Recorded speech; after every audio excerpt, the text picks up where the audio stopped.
Alright, welcome back to another CPL cast. My name is Cold Warp Gates, and I literally just finished eating food.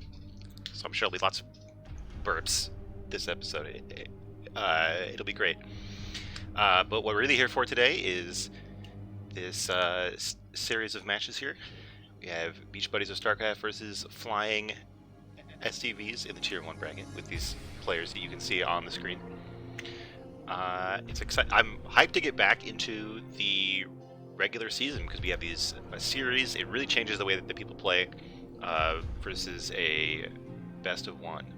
And I recognize a lot of the names in this. I'm excited to see just about every one of these series because I like know somebody in there. And with that speech out of the way, let's get into it.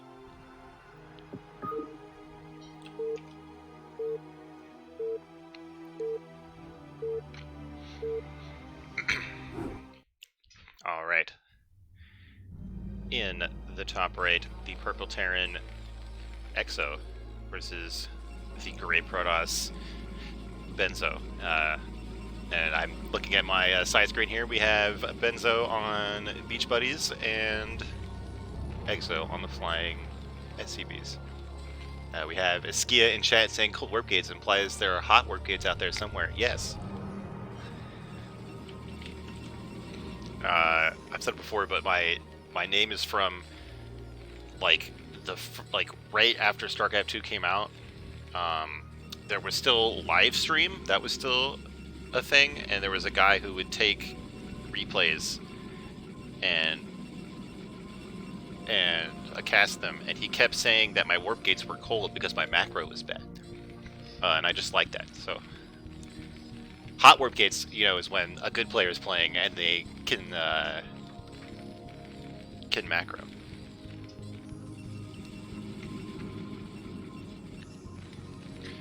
So we're on Fighting Spirit. So like objectively, it's a really good map, especially for a beginner level tournament. It's pretty solid. Nothing is too crazy about it. It's good for macro play. There's tons and tons of replays that you can look at to learn about this map. Of course, it's a good choice for the map pool of CPL, right? But subjectively, I hate it. And I never want to see this map again because I've spent so much time playing on it. And I don't even, I'm hardly like a pro or anything. I can only imagine like pros have been playing this map for like 12 years now. They got to be tired of it. Yes, cold factories. Yes, we need to spread this meme. We need cold factories and cold larva or something. This is good. Speaking of standard macro games, it looks like exactly what we're getting here so far.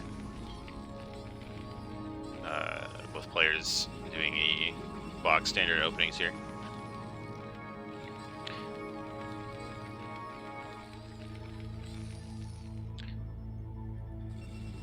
Exo getting the bet. Wait a minute.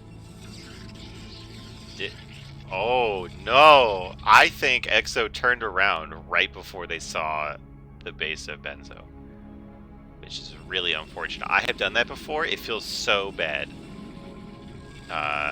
Yep, that's definitely what's happened here. Oh man, does that feel awful.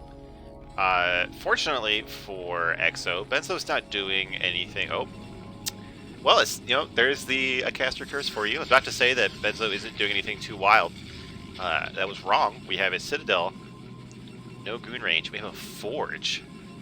So I assume this is going to be for some kind of DTs. Oh, and we have a 2-factory coming out of Exo. Now, normally 2-factory on one base is a very aggressive, very hard to defend build. But Dark Templar shuts it down so hard.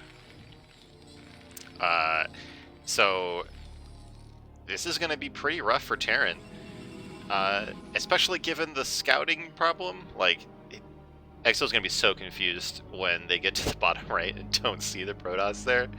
Oh, they're going to be kicking themselves over this game. Oh, and now the probe gets to see the 2-factory? Can I do this? There we go. Well, has not seen 1-factory yet. Has seen the 3 SCVs in gas, which can be a tell. So actually does not confirm the 2 factories, but In a tier 1 game, I would be very suspicious of the 3 SCVs and gas. Yeah, it looks like we're getting a second gateway. So, wait. Oh, no. Oh, this is not DTs at all. This is Speed Zealots with +1? Okay, I am lost.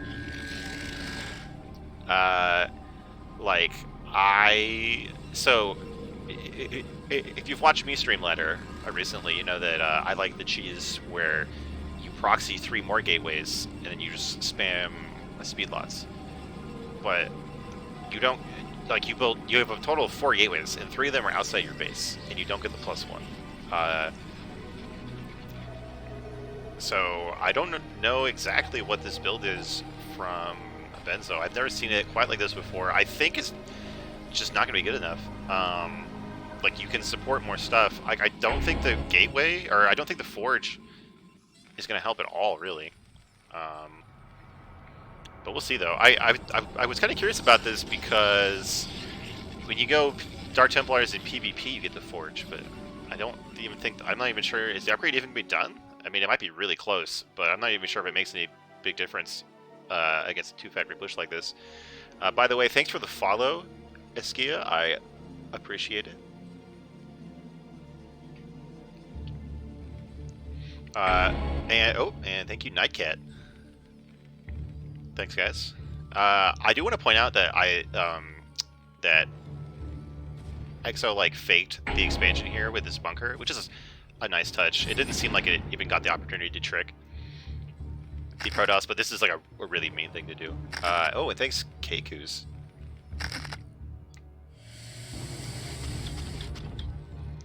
Okay, this 2-factory push is taking like a long time. I'm not sure what is going on. Oh, so I think maybe while I was talking about the bunker and the follows, EXO saw that Protoss had not expanded and assumed it was a DT build. Yeah, that must be what's going on here. Like, we've got mines covering the natural. Yeah, and we have an eBay. Okay, so that's what happened. So EXO is paying way more attention to the game than I am. Oh my god, mines hit literally every unit. Now, let's see here. I'm pretty sure Terran is going to hold with these 3 siege tanks already, and mines already doing a good amount of damage. Yeah, it looks like Protoss is going to back up for now, at least.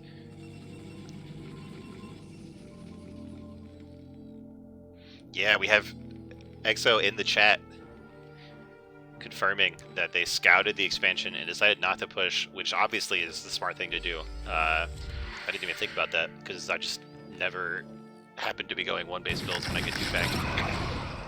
These mines are absolutely brutal here. I think normally in a situation where, if Protoss was going 2-gateway and the Terran was going 2-factory, the Protoss would feel great about that. Because Terran would be setting themselves Terran would be setting themselves back way more than the Protoss. But given that Protoss is kind of taking this unusual tech here, and Terran got the command center down first, I think Terran is better off than Protoss, but it's not really. It's not a huge lead. Like, at least the Speed Zealots are something that you will want eventually in this matchup. It's not like you went like into mass DTs or something where the value is really going to fall off. But overall, I would say the Terran did. Oh, well, okay, especially when I look at the supply and see that the Terran is ahead in supply. Okay, then Terran is definitely comfortably ahead in this game.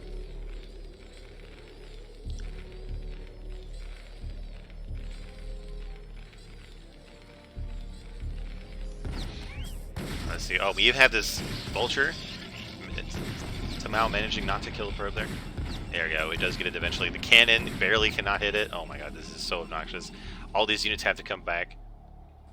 So we do have 2 goons popping. I assume. Okay, no, range is almost done.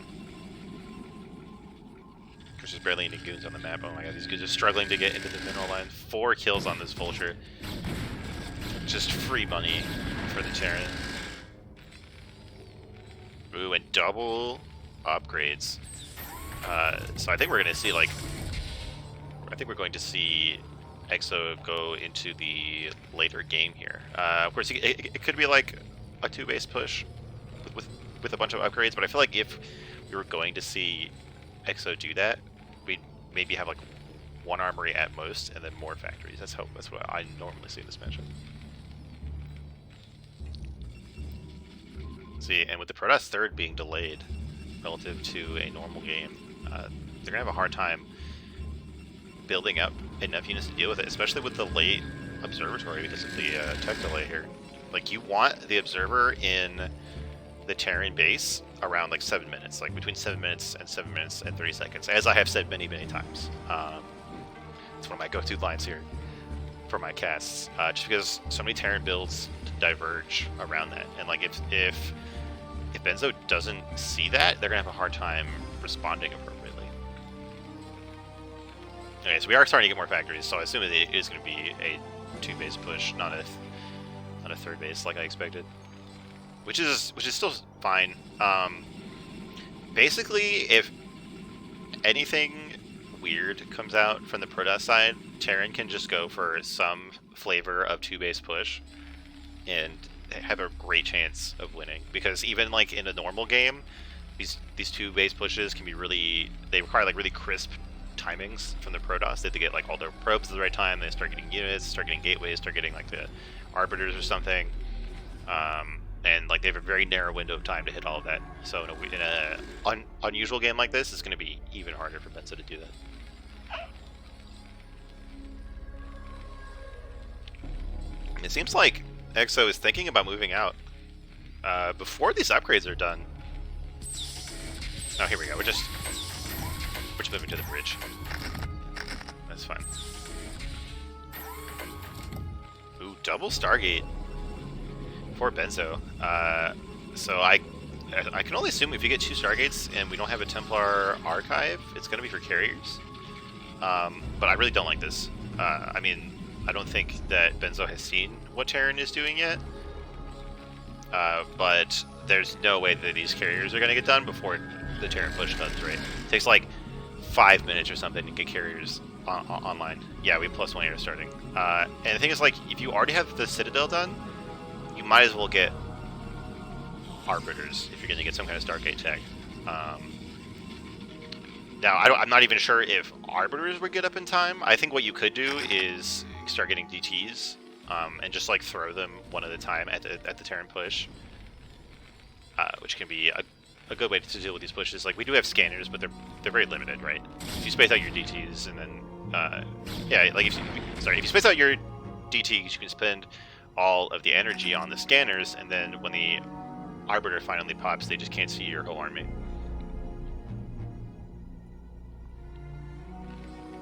Yeah, EXO's supply is huge. I feel like Benzo has kind of been like confused. It's probably a strange situation that they've never gotten into. Like, I had this happen to me when I cheese. Ooh, here's a few tanks going down in exchange with some Protoss units. Anyway, like, I have these games where I cheese, and like normally like I win or I die, right? And then you have these weird games where I do some damage and the enemy survives, and now I'm like, well, I don't even know what to do now. Like, how do I get back into normal game? How do I, like, do I even know if I'm ahead or not? I think that's what we're seeing here from Benzo. I don't know if what they did counts as cheese, but it's certainly an unusual, aggressive opening. And it seems like EXO has done a much better job of just identifying what's happening and kind of merging into the normal timeline of a game here. We have a very scary, I mean, I think we even, while I was talking, we must have seen EXO scan these Stargates. Yeah, it seems like it, because we have a ton of Goliaths mixed in. Like, we have like more Goliaths than Vultures, I think. So these carriers are going to do absolutely nothing when they do come out. And normally, not having Vultures would be a potential vulnerability, but despite opening with that speed zone attack, Benzo just doesn't have the money to build all these things that they're building. So we have like 12 goons. So yeah, when you have more tanks than goons, you're gonna feel pretty good at Terran. Let's see how much these goons just get deleted here. Yeah, look at that. Sad times for ire.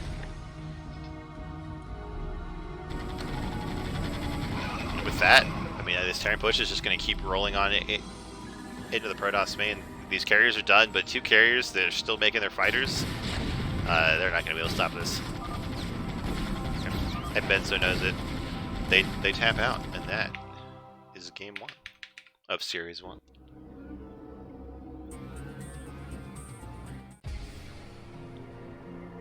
So we'll see here. I like the choice to do something unusual, kind of from both players in the first game.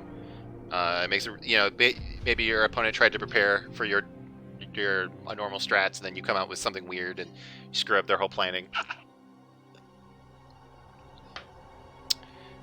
So let's see what we see in game 2 here. Are we gonna see like a more normal game, or are we gonna see players lean into the weird stuff that we've seen? I should let you guys see the game. There we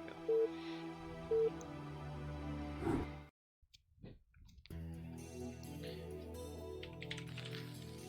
All right, in the top left, victorious in the first game of this series, it's the blue Terran from Flying SCVs, Exo. And in the bottom right, has to win 2 more games. It's Benzo from Beach Buddies of StarCraft. By the way, can we talk about why did you have to put of StarCraft at the end of your team name? Like, you're not to be Beach Buddies, and then by virtue of being a StarCraft team, you are therefore of StarCraft. Like, the Flying SCVs are also of StarCraft. They don't have to put it in their name. You know how weird it makes it to, like, do the overlay? Like, look at how the little Beach Buddies, like, goes off of the overlay there. It's gross. Exo in chat is saying it's BBS. It's the acronym for BBS. Okay. Alright, fair enough. I did not realize that. I thought it was just like it's summer. You know, we've been locked in for like a year now. Maybe we can hopefully safely go to the beach. You know, I thought it was like optimism, not like secretly referencing a cheese build. Anyway, looks pretty normal from both players. Looks like Exo is gonna try to wall off the ramp here. I actually have no idea if you can do it on this map. It looks like it might hit like 2 more depots, so I actually don't know if it's really a good idea on this map. But I always rag on Terran players for not walling, so I appreciate it.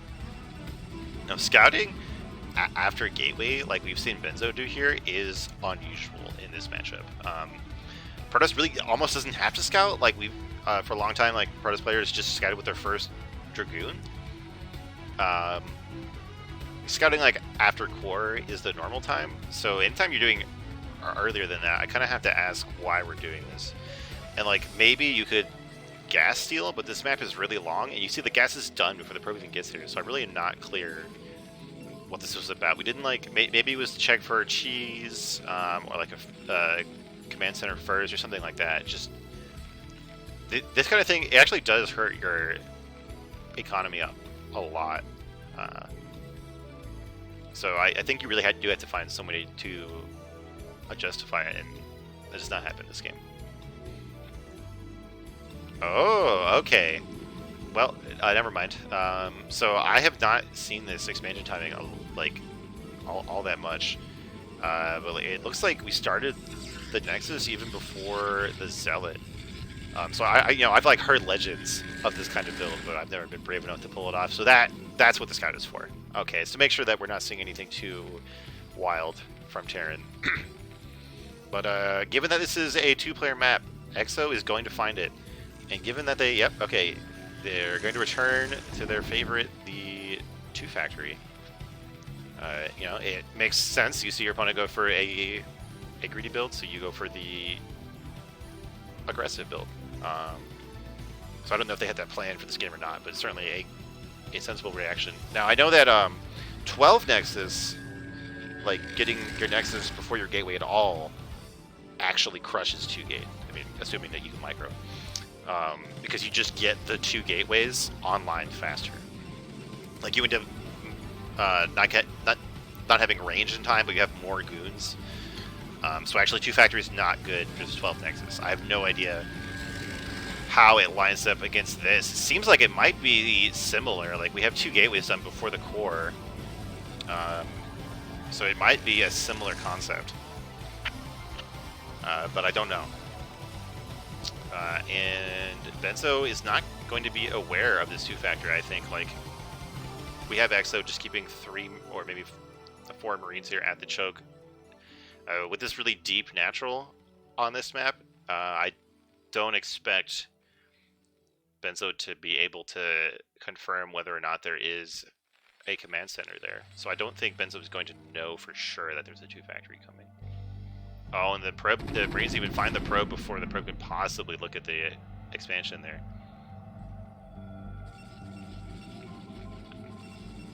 I don't know if he needs gas. Like, what are you going to spend this gas on? Like, in a normal game, you don't get your gas until your natural gas until after like your 3rd base. So maybe we're going to see like 2-base Arbiter here. Certainly Arbiters won't be anywhere near ready, but have this 2-factory shows up. Yeah, and like as soon as we have these vultures being made, that's when the 2-factory or the FD is going to push out. Now we're going out with 1 tank. Never mind, we're going out with 2 tanks. Normally you go with 3. I don't know if this is an adaptation. Oh no. Oh no. I don't know if the going quicker is a reaction to something that Exo saw or this build. Now getting this pylon. So if we're killing this pylon, I'm sure it's because the goon is stuck here, which is really dumb because it like this area is wider than this area, but the goon can go out here but not there. That's dumb. Alright, looks like Benzo figured it out because we pulled probes, but there's a lot here from Terran. There's just 2 goons and 2 zealots and some proby boys here. Oh my god, that mine! I don't even know who that was better for, but that was huge. Well, okay, given that we're down to 1 goon here, I'm going to assume it's better for Terran.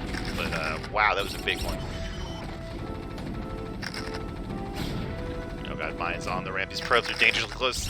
Looks like the goon takes the mine without killing the probes, but I'm not sure it matters.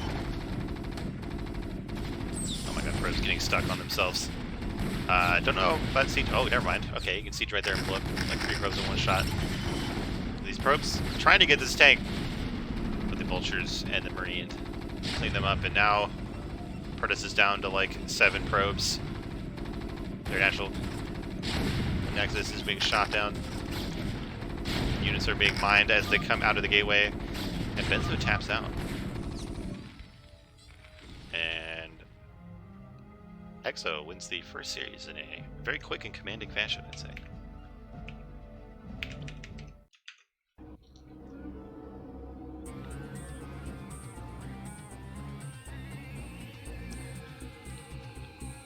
Yes, Kasagi, of course. That's what happened there. Alright, we're gonna get to our... Oh, let me, before I forget, let me update the scores, because we have scores now.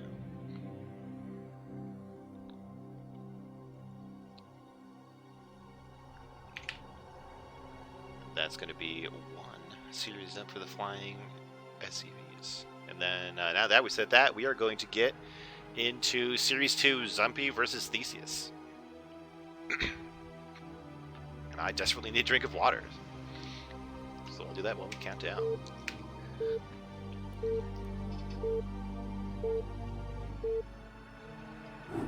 Alright. In the top right.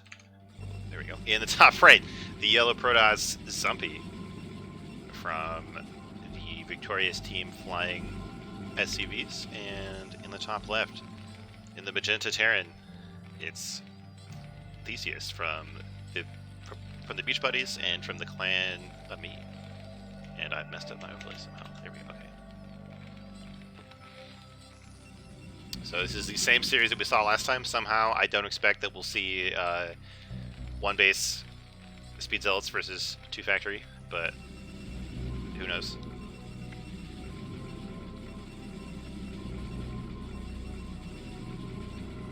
Well, we're going to see something else, though, because this probe is leaving the base very early, and at this timing... Oh, we're going to see forward gate. Okay, I thought we might see, like, 9-9 in the middle, but it's too late for that, I guess. This is going to be forward gate, so it's an aggressive build, but not all in. I have mixed feelings about it. especially given that Theseus is trying to wall off. Like, on a 4-player map, I feel like you're making a big gamble when you go for something like that. Because, like, if you just don't find the enemy, or, like, they're cross spawns or something, it becomes much easier for Terran to hold it off. I mean, I feel like it's a pretty big sacrifice on the part of the Protoss. Like, you delay your tech, your goons by so much, and that means a lot in this matchup. Especially, you know, if you're like me, if you try to go forward gate, 100% of your opponents will have walled off.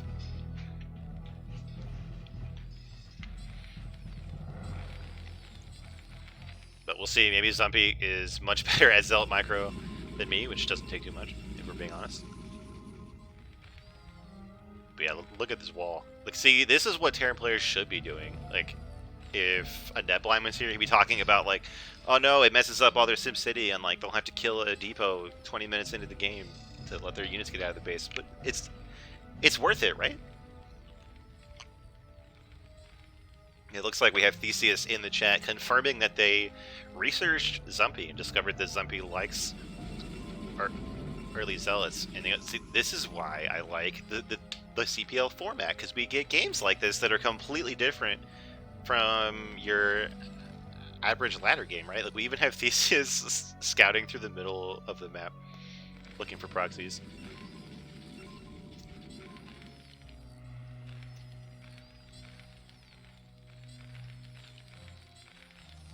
It looks like we've gone down to, ooh, is it 2 guys, I guess? I've always looked for 1 or 3. I'm not sure what 2 is. 2 could be like siege expand maybe or something. Which would make sense. If you were concerned about your opponent being aggressive. And meanwhile, like, yeah, like the Zealot is here and there's a wall. So this build from Zumpy has done 0 damage. And, like, Theseus could just lift off this barracks and get out of their base just fine.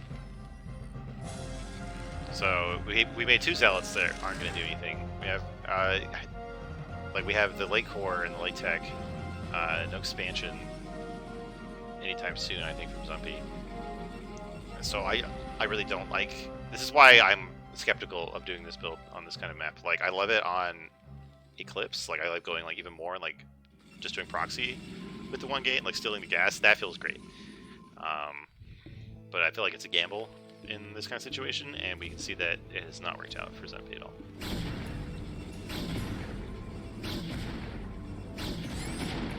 Yeah, this is like range should be finishing soon. I guess we are going to get the Nexus at a decent time.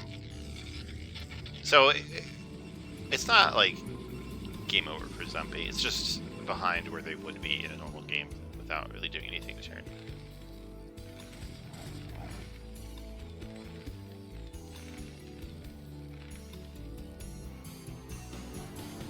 Zell's trying to catch this SCV here.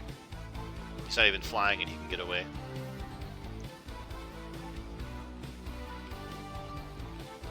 Then we're about to have a tank on a cliff, which pretty much means that you would need a shuttle or an arbiter to break this base.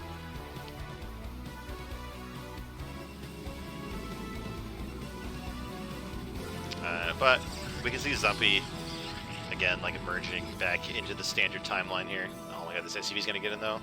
That's annoying.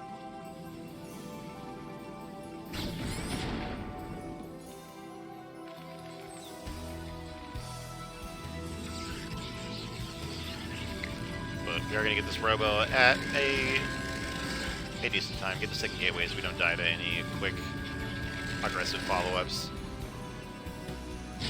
Got the observatories, we can get that intel. Losing a goon, unfortunately, to these tanks on the high ground. What did I tell you, man? They're really strong. You know, meanwhile, we have this eBay from Theseus, making sure they don't die to Reavers or DTs. They did see the robo, so there's something that they had to think about, but probably more just playing safe in general. Okay, here, well, we do have the support bay. So normally you see the support bay before the observatory if the Protoss is going to get that, but lately, like, Reavers have been trending towards just being a standard unit, not like a cheeky, like, aha, I'm going to drop you and kill 12 workers So it's not really bad for Zumpy to get them like this. You know, there's always potential to drop in the base, but they're good at holding on pushes. They've been good in a fight. They've been good at denying the third base. So they're pretty much always a strong choice. It is like very much I don't want to say a gamble, but like they're so fragile. Like one Reaver has the same HP as a Goon.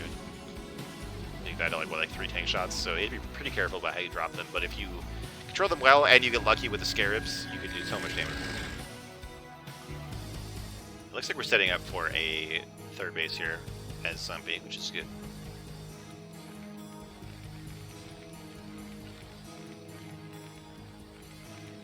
Oh my god, you know, when I ate my dinner right before casting, I thought I'd be all burpy, which is not good, but like the food was really salty, and now my mouth is dry, and it makes it hard to talk. It's annoying. Hopefully you can't hear me as I gulp down all this water. But anyway, look at how safe Theseus is being, like, falling off their natural here, keeping their tanks on the cliff, keeping 4 tanks back in the main to deal with any drops. Like, Theseus is just like, alright, just let me get past all the bullshit that Protoss can do, and I'll win this game. But meanwhile, Zumpy is a bit behind in probes, but is getting their third base at a good time here. He's going to get that Reaver. Going to try to be aggressive. I mean, there's potential here. It's just going to be scary that we already have some turrets up.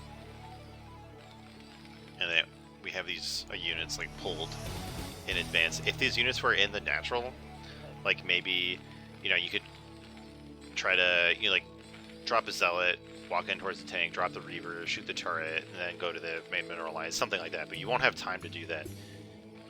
These units are pretty pulled. And look at this. Never mind. I thought Theseus was going to go into a long game here, but we're going to 5 factories. Wouldn't be surprised if we saw 1 or 2 more. So we're going to see a strong 2-base push here. And like I said earlier, anytime the Protoss does something unusual, it's a great time for Terran to go for one of these 2-base pushes, and we saw it work out for Terran in the last series. Zumpy is doing a bit better than Benzo was. No, I have this Reaver, which can be very good against pushes, but like losing more goons to these siege tanks, I hate this. I have to do all the time. I'm not constantly babysitting them. So we have this, but we have a Reaver going in towards the natural. So this observer has scouted that there's no anti-air here, and there's no Goliaths. I don't even think. Okay, there. Of course, there's an army. There's an upgrade, but we don't have any Goliaths done. So there actually could be some damage here in the natural mineral line. I didn't even think of that. Unfortunately, this shuttle is taking a nap here. While Zumpy macros at home.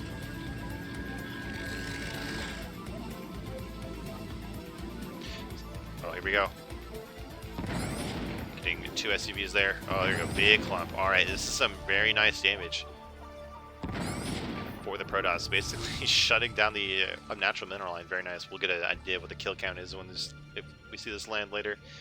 Anyway, I wanted to comment on, I've been coached recently that Zealot speed is not that big of a deal in defending these pushes. Like, it's nice to have, but it's better to get the gateways first and mostly get like mass goons if you're dealing with a 2-base push. I guess because like even if the Terran army is large, it's not like a max supply yet. So if you can totally spread out your goons, like you have some opportunity to do on this map, just mass goons can do pretty good here. That's what I've been told. And then like you have like a low number of zealots, you can just shuttle bomb with them. Here we go, Terran starting to be more aggressive on the map here. We do have a decent amount of goons, and Zumpy is doing a good job of preventing them from taking too much more free damage. Where did that shuttle go? Here it is. I'm gonna fly over the army, try to bomb with these zealots. There's enough vultures and marines here to kill the zealots. He does end up trading 2 zealots for 1 tank, which is honestly probably worth it.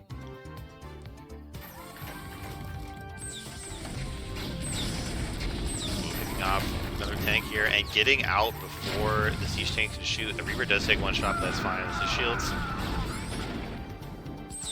So Zombie wants to make this push take as long as possible. Oh, it's not gonna do it though. See, this is what I'm talking about. Goons are so dumb, and like they don't even all go in. It's just like two goons will go in and die, and then 3 goons will go in and die. It's so annoying.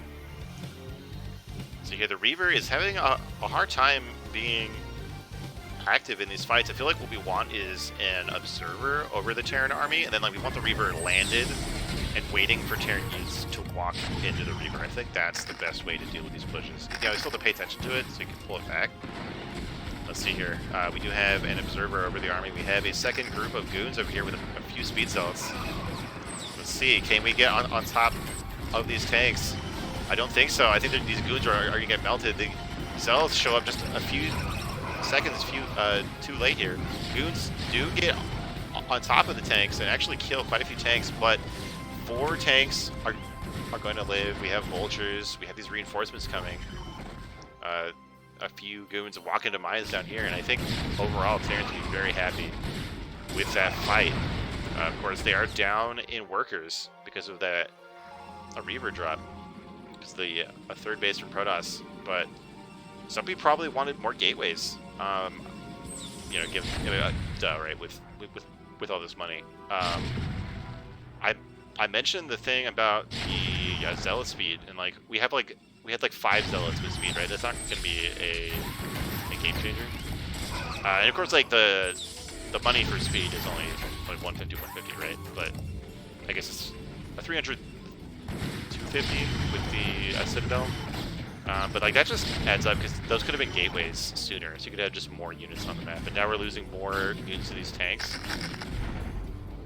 So I think the window of time for Protoss to rebuild their army and get back into this is closing very rapidly. We're trying to get Storm. I didn't even notice if we got the research for that. We're trying to get the Stargate right now. That's very ambitious.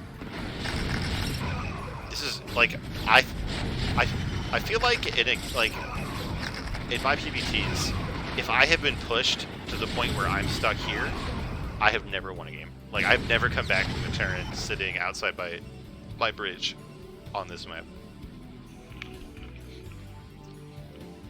And like this is why, because like we're gonna keep bleeding units as Terran leapfrogs closer. Like, and if we did get a big army, we'd still be stuck here. It looks like Storm was finished. A nice Storm on these tanks, but it's just not enough. And what is it about me and picking replays where the Protoss loses? Happens to me like every week. Let's see here. I don't know if Zombie can get back in this game, honestly.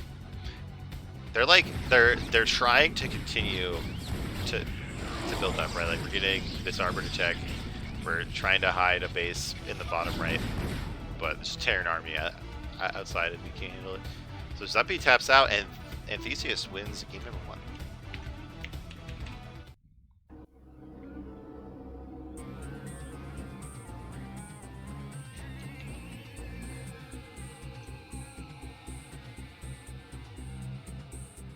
Alright. Sorry, I literally just spaced out there for a minute. Let's get into game 2 of that series.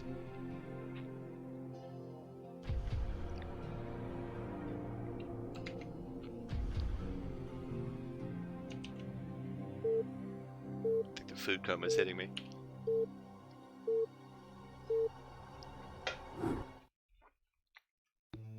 Alright, in the top left we have the Magenta Terran winning the first game with a very strong 5-factory push. It's Theseus. And in the bottom right, trying his best to stay in the game, it's Zombie.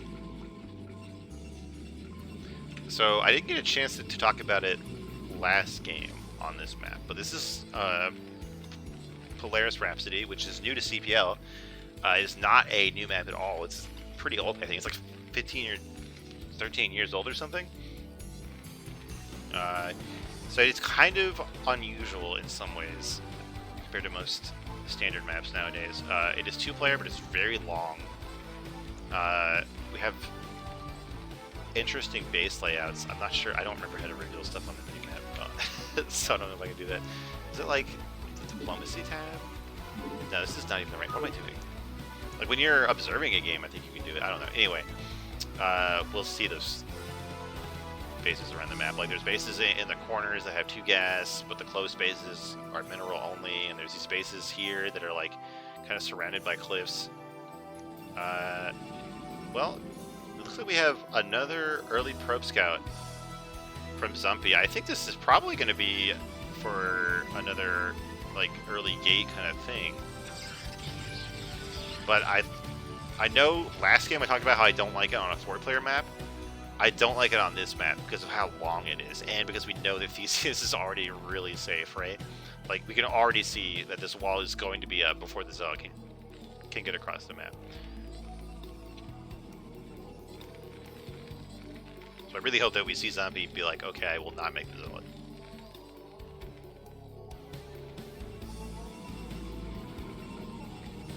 Another thing about this map is like how far the ramp is from your mineral line. Like, you have to go down here to this like other cluster here. So if you're trying to build stuff at your ramp, it's actually a long time to send the workers, so you do lose some money doing that.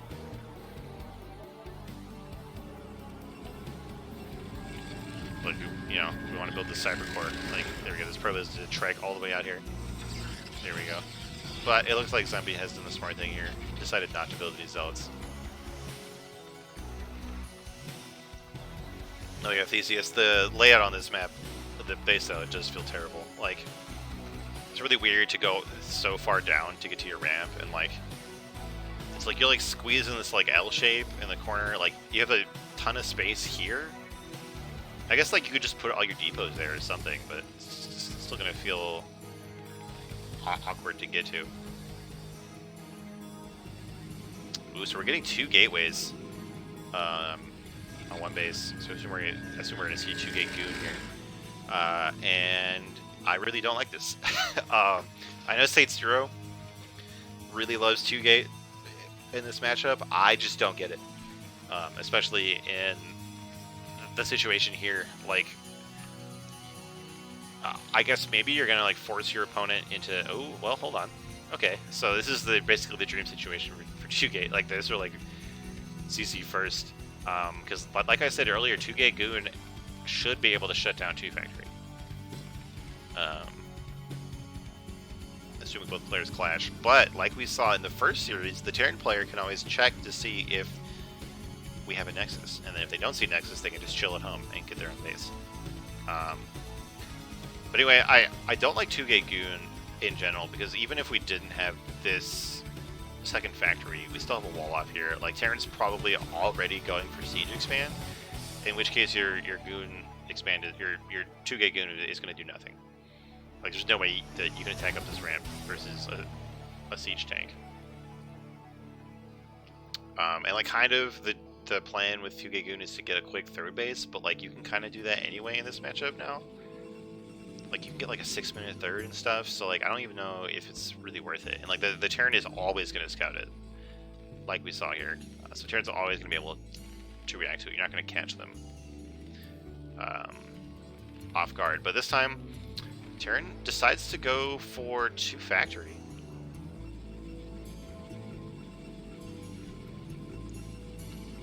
And it looks like we have Zombie not committing to being really aggressive with these gateways. I don't know if this was planned. I don't know if it was because they got scouted. I don't know if it's because they saw no expansion. But this is probably a good way to react here. Because, well, we do need to actually make some goons here, because you want like 6 goons to deal with the 2 factory at minimum. There we go. We're gonna know exactly what this is. We've seen all the units. These goons are gonna run back. Although, so if they can hold this bridge, that's gonna be really hard for the Terran to cross. The Terran could maybe go around. Oh, looks like Theseus is having some trouble getting their units out the ramp. It looks like Deadblind might actually know what they're talking about here with this wall up. The third tank is confused in the main while the 2 tanks die in the natural. So this is why 2-gate Goon is really good for on burst 2 fact.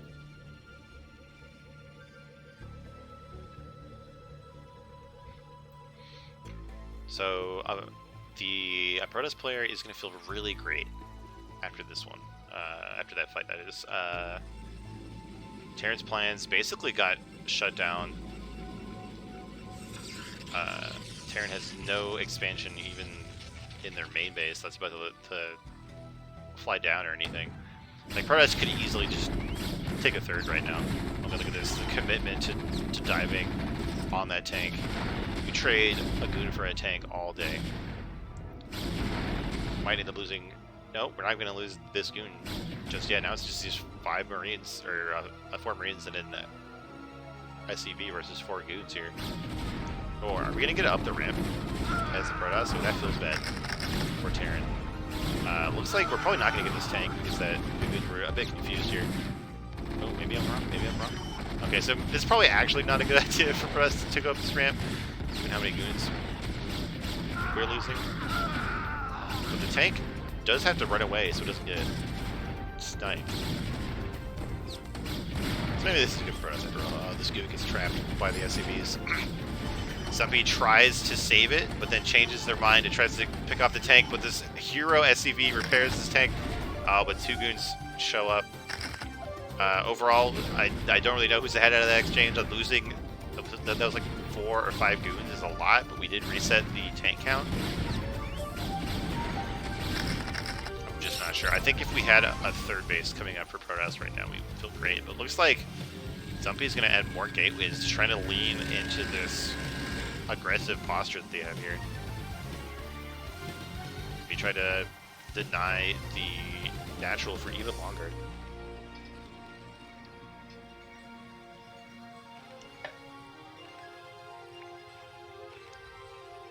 The ACS is going to try to push down their ramp again here. There we go. We have Siege. It's going to be much stronger. Now this one Siege tank is blocking the entire choke, so this could lead to some pathing issues very soon. But I think it is enough to keep these 4 Goons away from the natural, at least for now. Yeah, we do have this Observer. It's going to let Zumpy confirm what Thesis is doing. It's going to let them kill mines too. And Thesis is relying a lot on these mines, not entirely because of this tank on the ramp, but they're going to be pretty disappointed if they're, you know, relying on these mines to keep the Goons from running forward.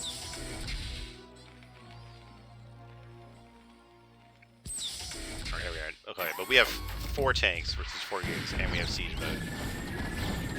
So I think this expansion is safe. So given this, I definitely don't like this choice to get these 2 extra gateways. This absolutely should have been a 3rd Nexus, I think. We have a Stargate. We have a 2nd Stargate. Wait, did we cancel? No, okay. We have 2 Stargates. So it seems like we're going to see another Protoss go for carriers. Now this is good. Okay, so if you're planning to go for carriers, you don't have to go to 3rd base. Like, if you're going for carriers, like, the base math of this matchup does change. So this could work out for Zumpy. Wait, are we getting... I hope we're not getting 2 Stargate Arbiter on 2 bases. I don't think there's enough gas in the world. No, we do have moderately chill following. Thank you. I appreciate it.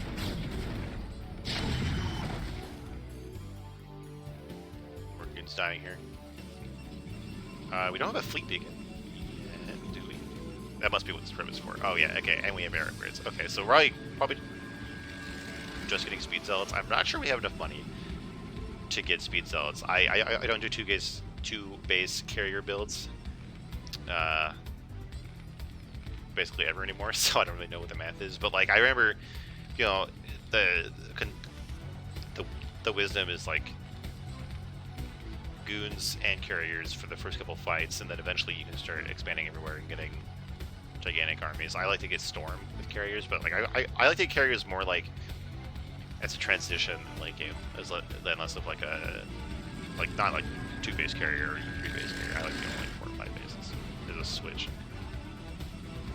I kind of rammed on there, but I think you get my point. Like, I don't think that like zealots plus carriers is not that strong in small numbers. I think goons are better at fighting off the Goliaths that we're going to see here. The Goliaths with vultures.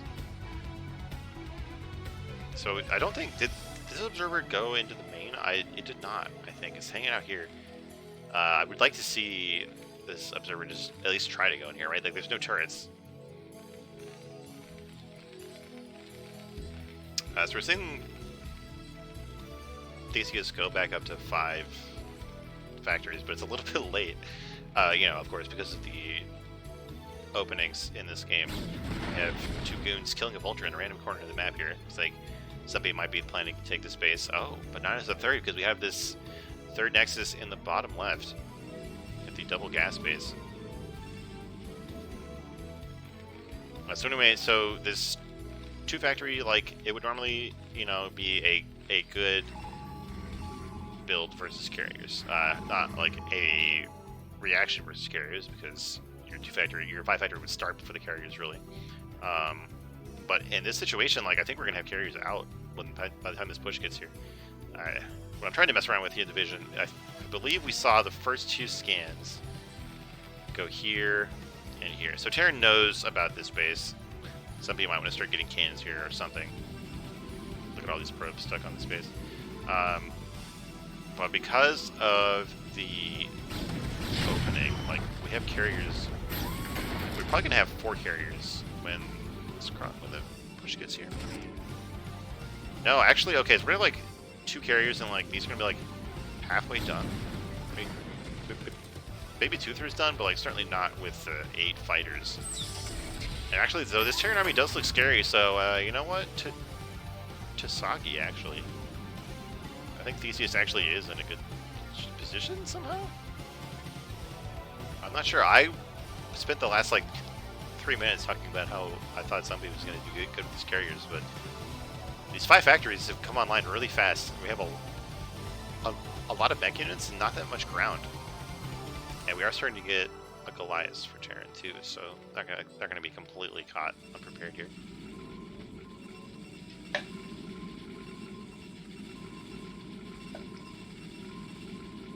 You'll see here. I'm actually not sure what's gonna happen. Looks like I was completely wrong, and the Terran's not going to push across the map in time to get there before these 2 carriers. That's the wrong vision. So it looks like Protoss is scanning that expansion, is scouting the front, so they actually aren't going to see the carriers yet. But we have no cannons, not even a pylon wall on the bottom left, so I think this base is done for. At least 8 vultures or whatever is going to clean it up. I don't think Theseus has sniffed out the carriers yet. It's not unusual to get a small number of Goliaths, just in general, to deal with shuttles and arbiters, but if you thought there were carriers, you would get way more than 3 Goliaths, right? Looks like all the probes went down at that base. I should have looked at that. Yes, we have quite a few kills on some of these vultures, so... well, did I lie? Maybe they did get out.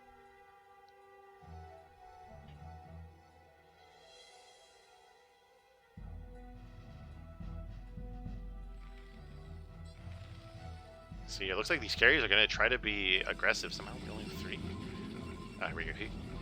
Here's the 4th one. I think, like, you should wait to be aggressive with the carriers until you have, like, 6. Like, 4 is enough to, like, hold on if the Terran does push you, but I've always thought that 6 is when you should start to be aggressive with them. Looks like they're trying to pick off these Goliaths, but we have 5 more in production along with another factory, so we're going to see a lot of Goliaths coming out. Can these 4 carriers take advantage of this window? Maybe this is why we're winning out with 4 carriers. If Terran has not sniffed it out, you have this chance. But it looks like even with a small number of Goliaths, 1 carrier has fallen already, and this one is bruised. So yeah, I think my first idea was right. I think this was a bit ambitious.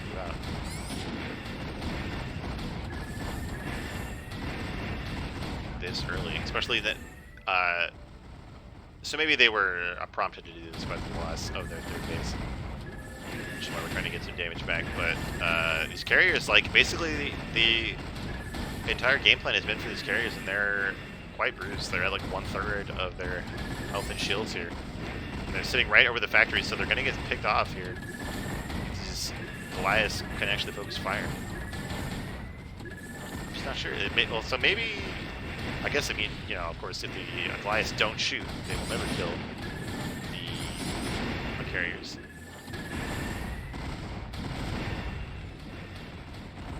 There's no extra turrets being built, so maybe are we just going to see checkmate with these carriers flying over the factories? Oh my god. The rallies, dude. There we go. So another carrier does go down, but this is quite a few kills, and most of these are Goliaths. I'm not sure though. I'm just honestly not sure. I'm not sure what I'm looking at. I don't know who's getting out ahead in this. Okay, this is the point where you just grab each factory and then right-click on itself to reset the rally point. So at least your Goliaths shoot when they come out. Like, they'll shoot something. We gotta look at this carrier back here. No, he changed the targets! Okay, there we go. So these carriers are doing a lot. I guess we're seeing carriers come out faster than Goliaths. Effectively. Because the Goliaths are dying, the carriers are dying much slower. We're starting to see turrets be leapfrogged over to defend the Terran's factories. In the meantime, I guess Terran's gonna get a third over here. I feel like, okay, if I can make a hot take right now. Theseus is dealing with these carriers like, kind of like the US dealt with coronavirus. Like, it's like dealing all this damage over here, and it's like kind of ambiguous if we're gonna make it. In the meantime, we're like, okay, whatever. It's just life as normal over here, right? You know, we're like barely a screen away from these carriers, and like, you know, we're just mining, and we're expanding, and we're pushing around the map. Meanwhile, our whole base is dying. Oh, but it looks like actually, I guess the vaccine for carriers showed up because, well, I was making a very tasteless joke. We're down to one carrier here.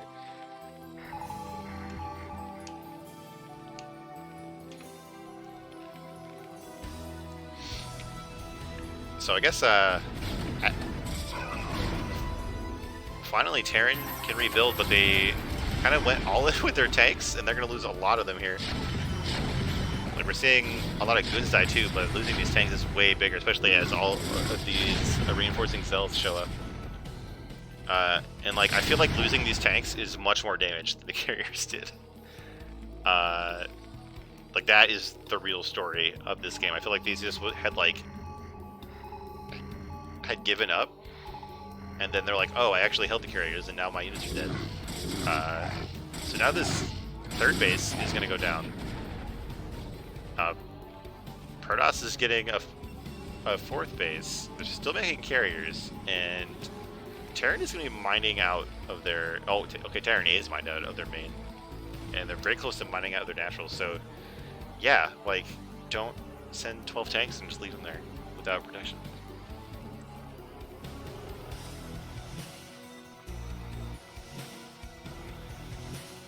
Yeah, I see some discussion of production hotkeys in the chat. Like, yeah, there's no way that you can hotkey all of your factories or all of your gateways. By the way, that's funny. I just like to use screen hotkeys, like when we get to a certain point in the game. There we go. So we have Theseus trying to retake the third. This small group of zealots, he's going to get cleaned up, but not without a fight. Oh, we do have... This is a... Oh, I guess this was the command center that was there, so it's not like Theseus had to rebuild it from scratch, but this is a lot of mining time that they lost out on, and we have a larger Protoss army grouping up to deny the third base. I think, yeah, we're we're back up to 3 carriers, which is scary. The natural for Protoss is mined out, so we're down to 2 mining bases for Protoss. But Zumpy has free reign to expand to basically anywhere on the map they want at this point. Because this is just struggling to stay in the game at all.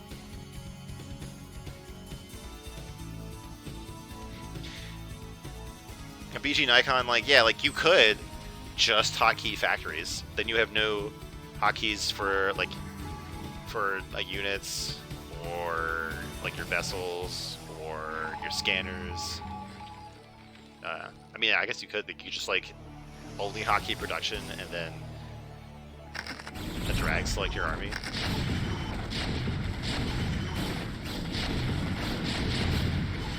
But in the meantime, we have Zumpy trying to charge down this ramp, but the Zealot's getting chewed up before the Goons can make any progress here.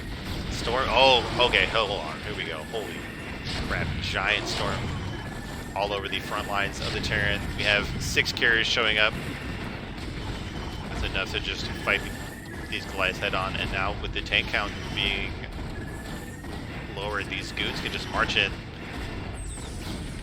And this third base is going to get shut down again. And given that the natural is almost mined out, I don't think that Theseus can recover from that.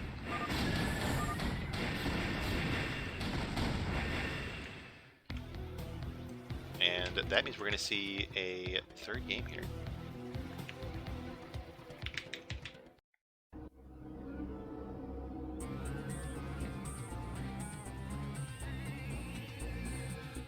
Yeah, so BG Nikon is saying like that as a Zerg, you just hotkey your hatcheries and then a box select, which is another valid way of looking at it. But like Zerg has more units, just in general. Like I don't think you can like even if you wanted like like a late game CVP, like you couldn't hotkey all of your things. But yeah, I like the you keep like one factory hotkeyed, and then not only can you like use that as a camera hotkey, but like you can just glance at the factory or gateway and see where it is in the production, and then you know when your next cycle is going to be. Anyway, let's get into the final game of the series.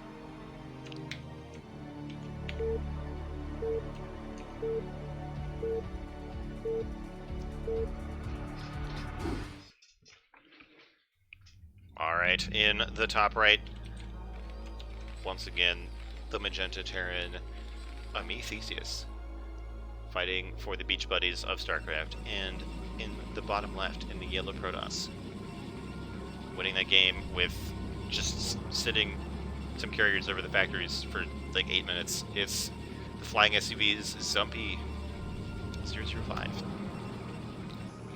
Or Rage Zumpy.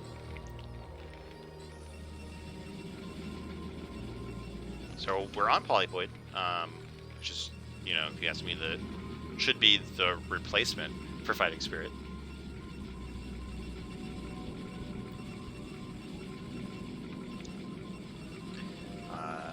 It's pretty standard. It's just, given that it's new, it's more interesting to play on. And the third base is like the big difference with Fighting Spirit. Like on Fighting Spirit, you have an obvious choice for your third base, and like that changes based on where the spawn is, but it's still pretty clear. It's pretty much like set out for you when the game starts. But Polypoid, you have a lot of choices for where to put your third, and of course like the spawns matter for that, but like your strategy, your build also have an impact on where you get your third. So that's one of the things that I really like about this map. It's kind of like a Neo Sylphid. You have choices for expansions, and they all matter. Meanwhile, I assume Zumpy's trying to do some kind of Zealot thing again. With this very early probe scout, but like I said on Fighting Spirit, I really don't like it. I don't know what we're gonna get out of it. Like we can't a gas steal or anything. Like maybe if we happened to scout first, we'd be lucky enough here. So I don't really know why we're getting this really early probe scout. Now, Theseus did not wall off. If there was a Zealot attack, this SimCity would still be really good. It's not quite as good as a wall off. Of course, I don't think it'd be necessary, so we're not getting that Zealot.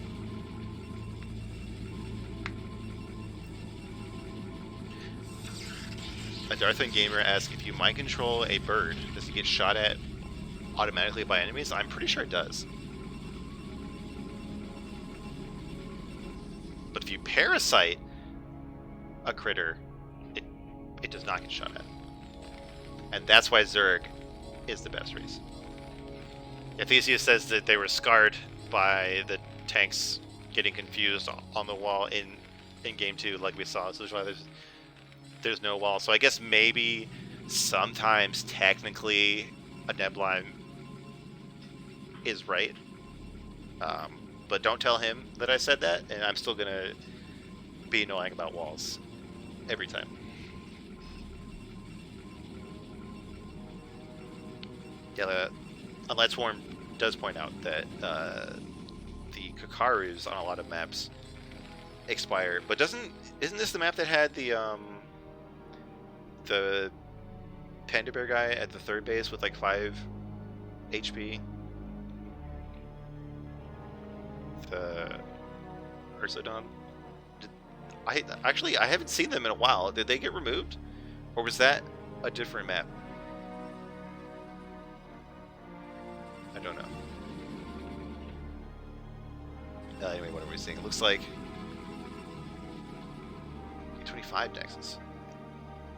I've seen 21 and 23 and 28. I don't think I've seen 25 Nexus. But pretty much just finish 2 goons and then get a Nexus.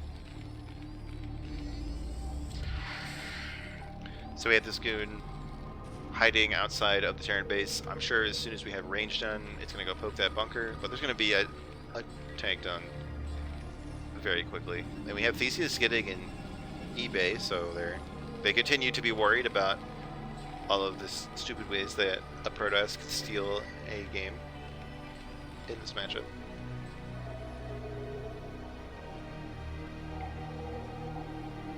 So getting the Robo at the natural is interesting. I mean, I guess like there's no reason not to do it, because like you get that observer in the Terran base a bit faster, but like it's such an expensive and important building, it feels fungy to put it in your natural here.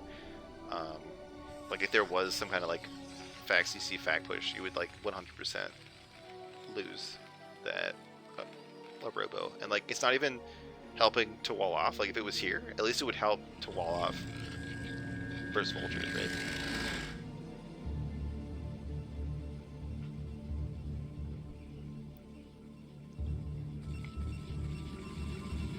Well, going up to 4 gateways. So I like how we built the Robo out at the open here, and then we're hiding the observatory. See, hiding the support bay, I get, but like the observatory. So it looks like we're going to see some kind of bust attempt or something come out of Zumpy. I think technically a Bulldog is only the 1-base version of this with like a very specific amount of goons.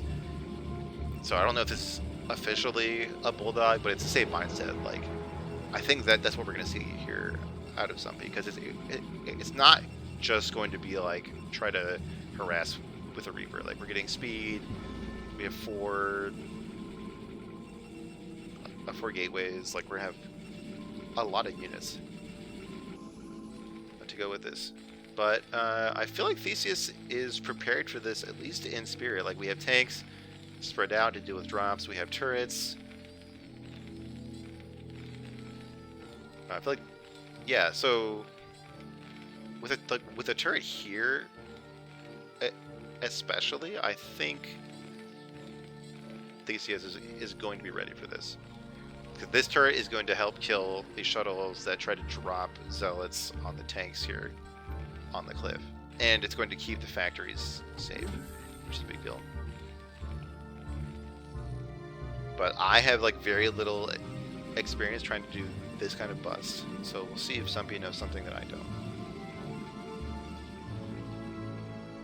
Is somebody gonna get a third base anyway? Like, get 4 gateway with speed shuttles and reavers, and then get a third base? Is that the thing?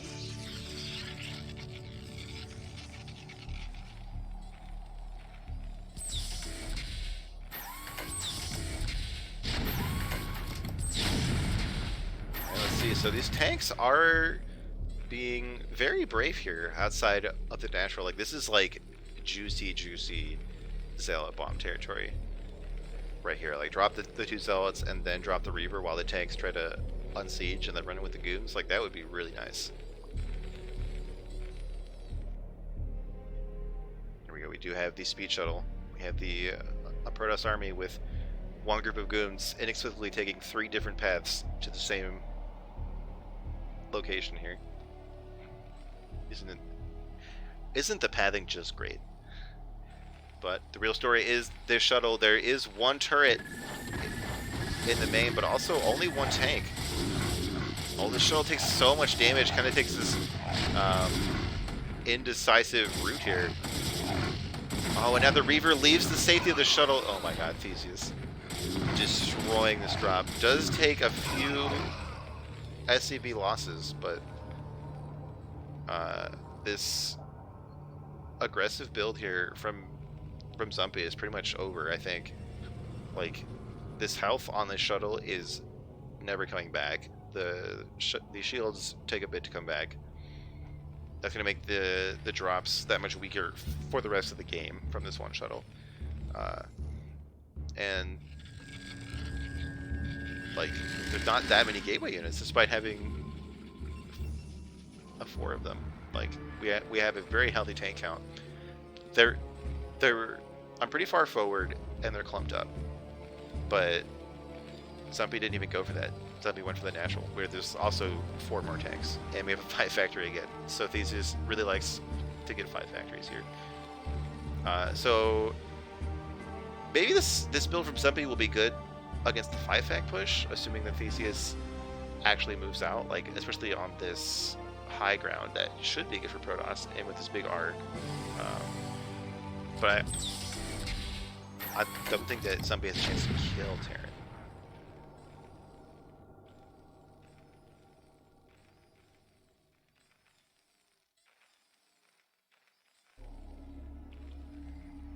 Let's see.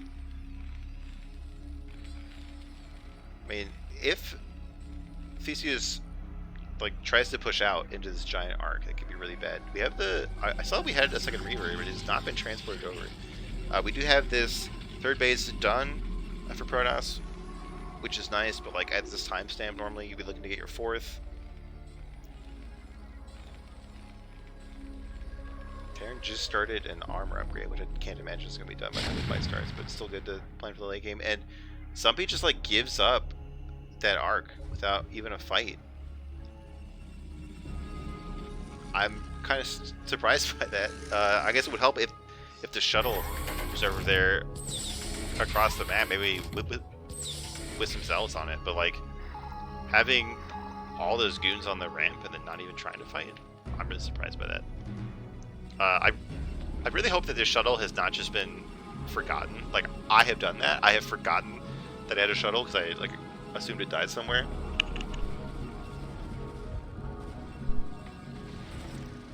But anyway, so right now, Zumpy's Zumpy's trying to fight this push, just slow it down, but they're on flat ground. The tanks have been killing these goons. The Reaver is not doing its job here. We're getting speed zealots again. Oh, but we have a ton of gateways. Holy hell. The production is not quite spread out on all of these gateways yet. That's a ton of gateways, though. Like, maybe we were thinking about arbiters, but they're not gonna have time to get out.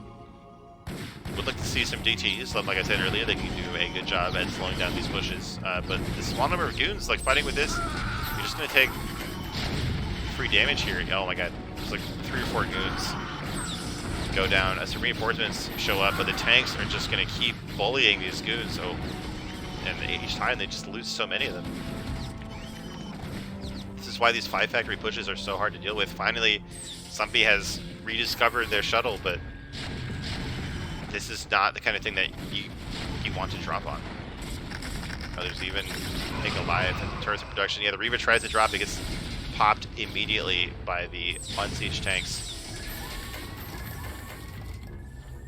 The third base is cut off from defense. I'm not even sure if Theseus has seen this base. Looks like we might have had a scan here. Nope, here we go. And the vultures are going to arrive at the ramp, see the cannon, and turn around for now. But Stumpy's entire base is in danger here. We have a big wave of reinforcements.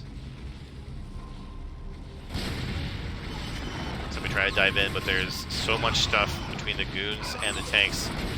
There we go, some tanks going up the cliff here to deal with the cannon and threaten the probes. I don't know what somebody can do now. Well, I tell you what somebody can do. They can quit.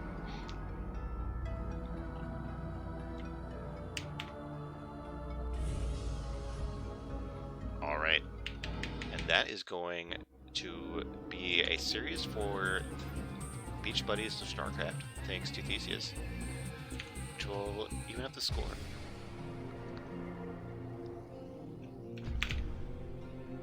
So we're going to head into Silor versus Hazarath, but before I do that, I desperately need more water, so I'll be right back before we start that game.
Alright, I'm back.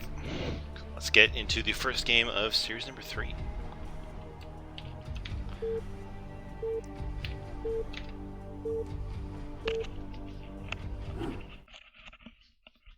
As I try to fix my headphones. Alright, here we go.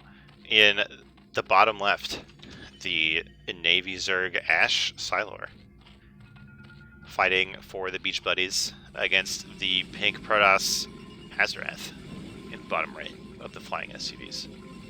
So this is going to be the third Protoss player we've seen today. Can we get a win for the real team, the most important team, Team Protoss?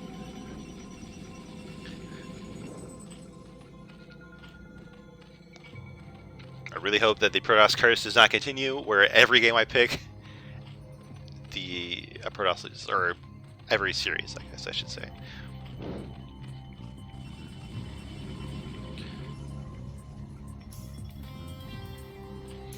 So here, looks standard so far.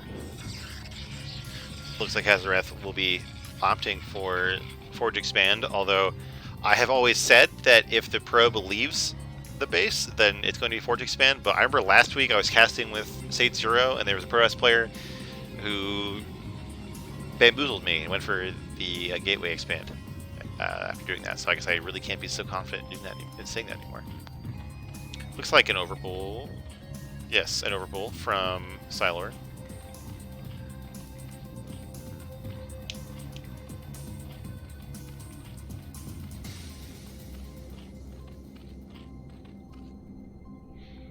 Yes, it will be a Forge, so I sound more intelligent this time.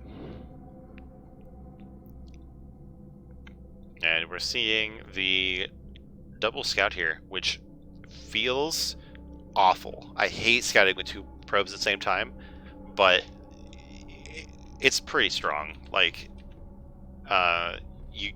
you benefit so much from this kind of scouting information when you go Forge first. Like, you know, like it's hard to decide, like, well, should I get one cannon before Nexus? Should I get two cannons before Nexus? Should I just get the Nexus at 13? Without, and, you know, if you only have one probe, then like you might scout them last. You might not see that they're going 9 pool, something dumb like that.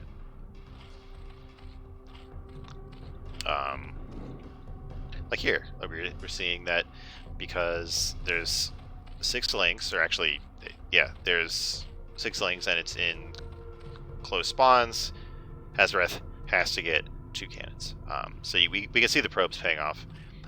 Now, one thing that I think is good about double scout is you don't hold the second scout back. You like hide it here, right? Or you hide it at the 3rd base or something, so that if this probe dies, you have a replacement probe.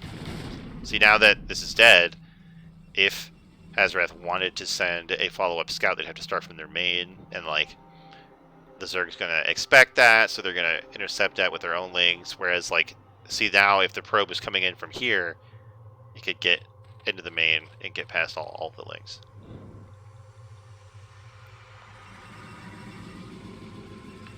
Zerg is getting the wrong 3rd. I mean, I think this is fine. Like, what? For a while, like, it was really in a fashion for Zerg to get the unnatural of another spawn as their 3rd, and then like go into the quick 4 bases or something like that. I think this is fun for Zerg, honestly. Like, it does depend on what kind of build they're going.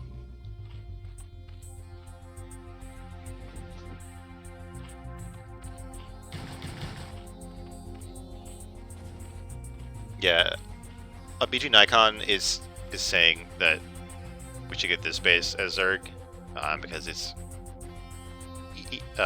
it's simpler for the SimCity. I mean, as a Protoss player, I hate attacking either base. As Zerg, well, and I've heard Zerg players say that they don't like taking farther 3rds because it's harder to defend. You know, it's harder to scout out if the Protoss is going to attack it. And like the 3rd bases on Fighting Spirit are pretty strong on the defense. The conventional 3rds, I mean. So I think it's okay for Zerg, but I could certainly see the argument for taking this.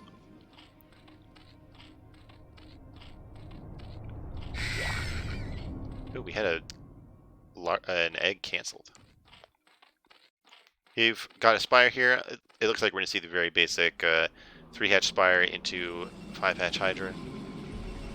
As I've said before, when I started playing a Brood War, that was like the build that Zerg did 100% of the time. It was like that or like 9 full speed. It kind of left the meta, I feel like, for a long time. Like, we had like 3-hatch Hydra, we've had these like 4-hatch before gas, 5-hatch before gas builds for a while recently, but now I'm seeing more and more people, especially in CPL, go back to this like 3-hatch spire and 5-hatch Hydra thing. Which I feel like that build is like an extension of the overpool mindset, where like it's not really optimal against anything, but it's pretty good against most things that the Protoss can do. You kind of cover all your bases with it. Yeah, here we go. We have the Hydrogen and 2 more hatcheries coming. And meanwhile, in the base of Hazareth, it's an equally standard, solid opening here. It's like a +1/+1 push in the making, which does pretty well against the build that Zerg is doing. These 2 builds are kind of made for each other, I think.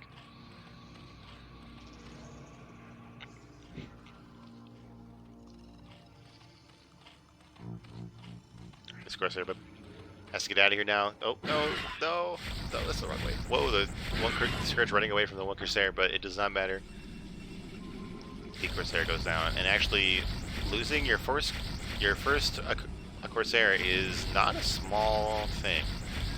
So now we're going to see these Scourge go for this Corsair. Then like this Corsair recount is going to be shut down really hard. That's at least like 200 minerals, or that's like 300 minerals and 200 gas gone for the Protoss. And then if you include like the cost of the Stargate and the upgrade, it's even more. And they don't have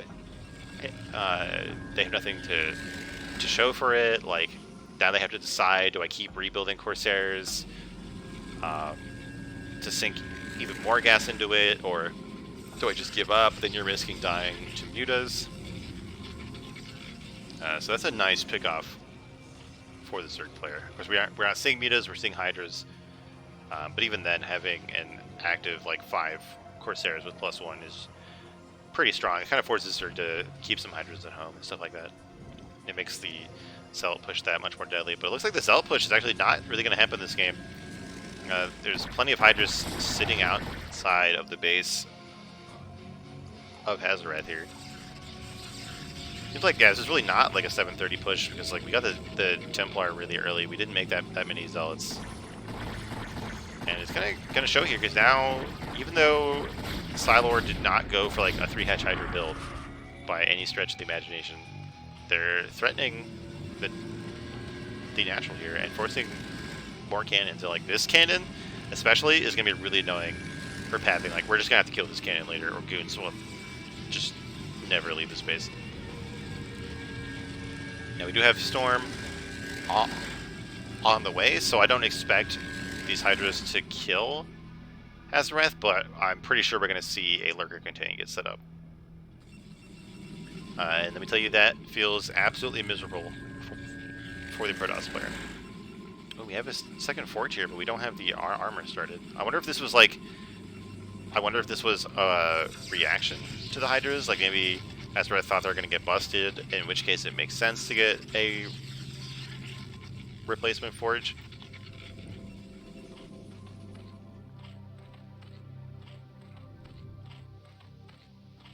Yeah, let's see here. We're getting a +1 range attack. Then the armor and Lurker aspect is almost done. Like, oh no, that's +2 range attack. We have +1 done already. And like, there's not that much here for Protoss. Like, I think this contain is going to be really strong.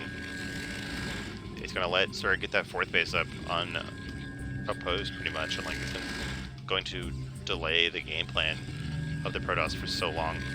Oh, and this Robo is all the way back here, which means that if an observer does get sniped, it'll take like 2 years to get back to the natural. But I do like the shuttle. I like the Dark Templar. You know, getting a DT into the main is really powerful. Like, Zerg doesn't want to try to cover the whole map with their overlords, right? They try to cut corners. So you almost always see the overlords sitting at the natural and 3rd of the Zerg, not in the main. And like on this map and a few other ones, you can fly the shuttle like right here along the bottom edge of the map, get right into the main mineral line. And like when you can time that with something else going on in the game, like a fight, you can just kill so many drones.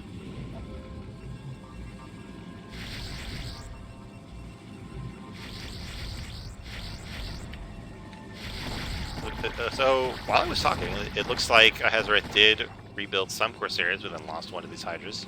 Getting a little bit brave on this Overlord. Not even getting the Overlord, that feels so bad. But now we have some Lurkers done and more on the way, so this contain is going to at least try to get up here. Protoss does technically have what they need, right? They have Storm, they have Goons, they have an Observer, and what did I tell you? This cannon has got the cannon has to go down. Looks like we're taking out even more cannons. It's starting to be maybe a bit much here, but like honestly, like there's no good choices here for Protoss. It's so hard to get out of your own base, and then you add like a Zerg army outside there. It's even worse. So we've had to kill like 4 buildings just in preparation for these goons getting out, and like they're gonna get peppered with lurker spines, and like this observer is gonna get sniped at least once. You can tell that I'm a Protoss player right now. Oh, here we go though. A huge storm on the Hydras, but they do move out just in time, and it's not enough. And with this big arc of lurkers, these Protoss units are getting chewed up. There we go. The observer does get picked off, but we see more huge storms. Really big value, but I think it's just not enough. I think there's just too much here from Zerg. The Silor is just too spread out. I mean, definitely too spread out. Like, these lurkers could be here. But anyway, the Protoss is going to continue to be contained here. And, like, we're not even getting upgrades with our 2 forges. Like, the Protoss game plan is just completely stalled. Like, 12 minutes is when you want to be, like, your third should be, like, finishing by 13 minutes, right? But forget all that, because we have 6 lurkers being dropped into the main. These goons being rallied out even as the rest of the units come back. I don't know if I like this. Like, we just burrowed out here by the gateways. Like, there's already an observer. There's a Scourge, but it flies too far and gets picked up by goons. I mean, these lurkers are going to go down. This choke point is pretty annoying for the Protoss, but I think these lurkers cost way more than what they killed. Zerg really isn't like taking advantage of this at the front. But here we go. One more big storm. A good storm there. I feel like what we should have seen with these is like just drop like 2 lurkers and have them go to the mineral line. I feel like that's going to do at least as much damage, and it only costs 1/3 of the resources there. So that, like, those lurkers going down, like, this contain is actually over. With this army, if Protoss wanted to move out, they could. Of course, they don't have complete vision of the game because it's hard to detect. It's hard to scout with observers when there's detectors all over the enemy army. So Azeroth does not have complete vision of the map like we do, but like they could very simply just push out and kill this with their third base until we see more lurkers come up. Although now that they're sitting here for this long, like, we're seeing plenty of Hydra reinforcements, and they're just like, this is a smaller army here from Zerg, but it's just bullying Protoss because they're so scared. They're so used to getting destroyed by Hydras. Here we go. More really good storms from Hazorath. Like, these placements are really good. It's like right in the middle of big chunks of Hydras. But here we go. The 4th base for Silor is up. Still no natural for Hazorath. So now that, like, it's like you're gonna feel good about yourself when you break out of this contain, but you're not ahead now. Like, you're still behind where you should be in the game. The main is almost mined out. The natural is almost mined out. So really, like, a Protoss is going to have to get 2 bases now, and it's really hard to control that much of the map when your army is not gigantic. And like, we have these lurkers trying to come in for the backstab. They have to readjust just a little bit. Now I think actually they're way overextended. They had a bunch of Scourge dying somewhere. Where are all these Scourge dying? So Silor is having a few, like, not control issues, but like being way too bold with their lurkers, right? Like, we saw the drop, lose 6 lurkers. That was like 6 more lurkers. They got surrounded here. And like, if they hadn't done that, the contain would still be up, I think. But now Hazorath is on the map now. But these Lings are like immediately punishing Protoss for ever daring to leave their base. And the Lings are going to die, of course, but like, the Protoss money is just going to run out. I don't think this push can end the game. Well, actually, there's kind of no army on the map anymore, and we do this DT killing drones. So maybe Zerg has just thrown away too many units. Yeah, I think maybe that's actually what's going to happen here. Like, we're seeing all this hive tech go on, but like, there's just no army left for Zerg. That they just kept throwing away too much on these fights. Wow. Okay. So I guess Protoss is good after all, right?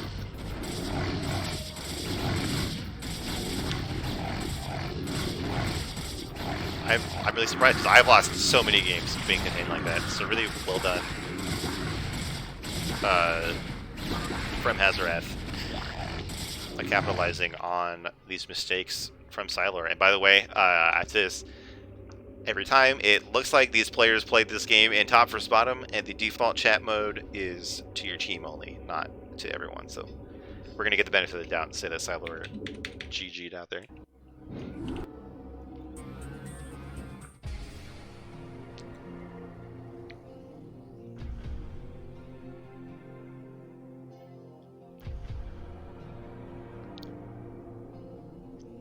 Let's get into game 2.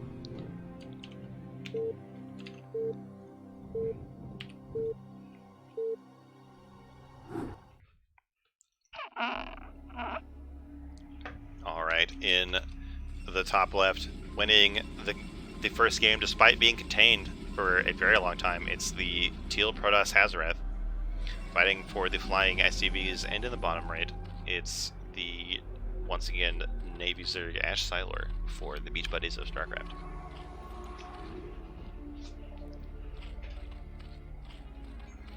So I believe, like, according to the stats, this map is much better for Protoss. I think the awkward thirds are kind of a problem for Zerg, whereas like Protoss could do pretty well with strong 2 base builds.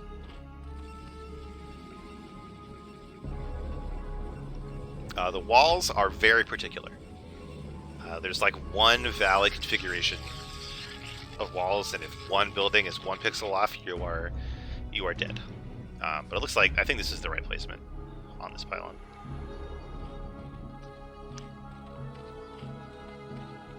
Let's see what we see out of these players.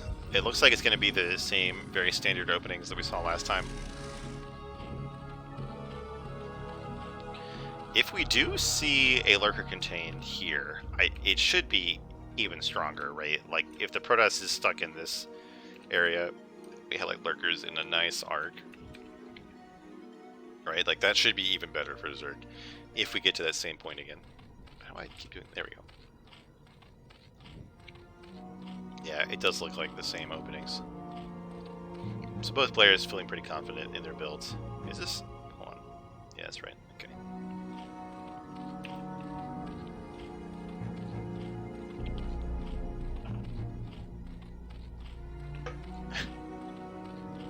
Darthun says, "You can't contain a Protoss who destroys his own wall." Yeah, that's like, I'm not trapped in here with you. You're trapped in here with me. Can you contain me? I'll destroy my own base to kill you. So the base, the natural hatchery does get started for Siler, and the Nexus goes down for Protoss. So we do have 6 links though. So Hazarath will have to see that and correctly read that they are links. I want to get these cannons down, and this drone is actually being really annoying here. Oh, there you go. It does miss up. Just missed the chance to block that a cannon. We're gonna need 2 cannons. We should have seen the links. So this map has a really long rush distance. It looks like we'll be sticking to 1 cannon and just blocking the choke here. It's just gonna be like, so, you know, we're gonna lose out on the mining time, but our tech is gonna be less delayed. And like, oh well, we're getting the 2nd cannon anyway. And by the way, like, this looks like a super wide gap, but it's actually like only here that a unit can walk. So this wall, like, this is correct. It's just the terrain's really janky. We're being really brave by not blocking this at all anymore. Like, the 2nd cannon is not quite done yet, so these links might have a chance to run by.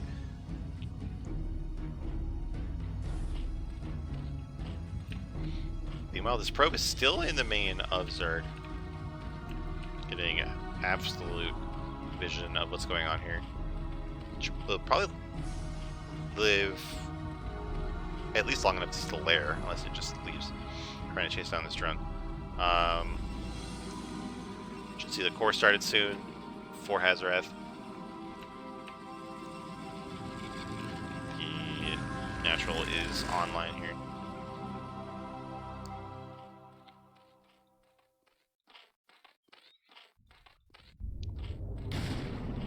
Ooh, we started the lair at the natural. A nice move from Sylar. It's a nice trick because now the Protoss is going to be left with doubt. Like, did they start the lair?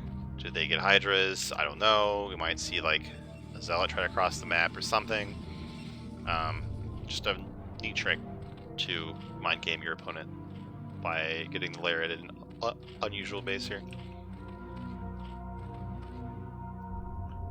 And it looks like Sylar opted for the mineral only third, which is definitely like the simplest choice.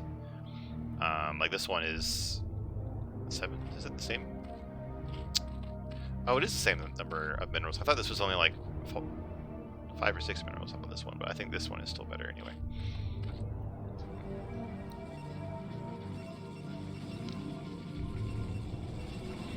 Ooh, are we skipping Stargate? We are. Is that because we didn't see the lair? So maybe this mind game from Sylar is really working out. But we also don't see a Spire at all. So both players deciding that they don't want to deal with this whole game of Scourge versus Corsairs. The Zerg player is going to be the only one to know for sure what's going on. And I don't see what Zerg is doing instead of the Spire. Okay, here we go. Looks like we got a 4th hatchery and then a Hydra Den. I have seen lots of games where we have a 5th hatchery somewhere. Okay, so there are builds where the Zerg gets 4 or 5 hatcheries on hatchery tech and then goes Hydras. This is a bit different. Probably going to be like less Hydras overall, but safer because you get the tech compared to one of those builds. But still like a strong mid-game focus, especially if we are not spending all this gas on Scourge or Mutas, but it still feels good for Protoss. It's kind of the dream if you go straight to Citadel and your opponent doesn't even get a Spire, right? Like, you should be stronger on the ground if you go for this ground tech.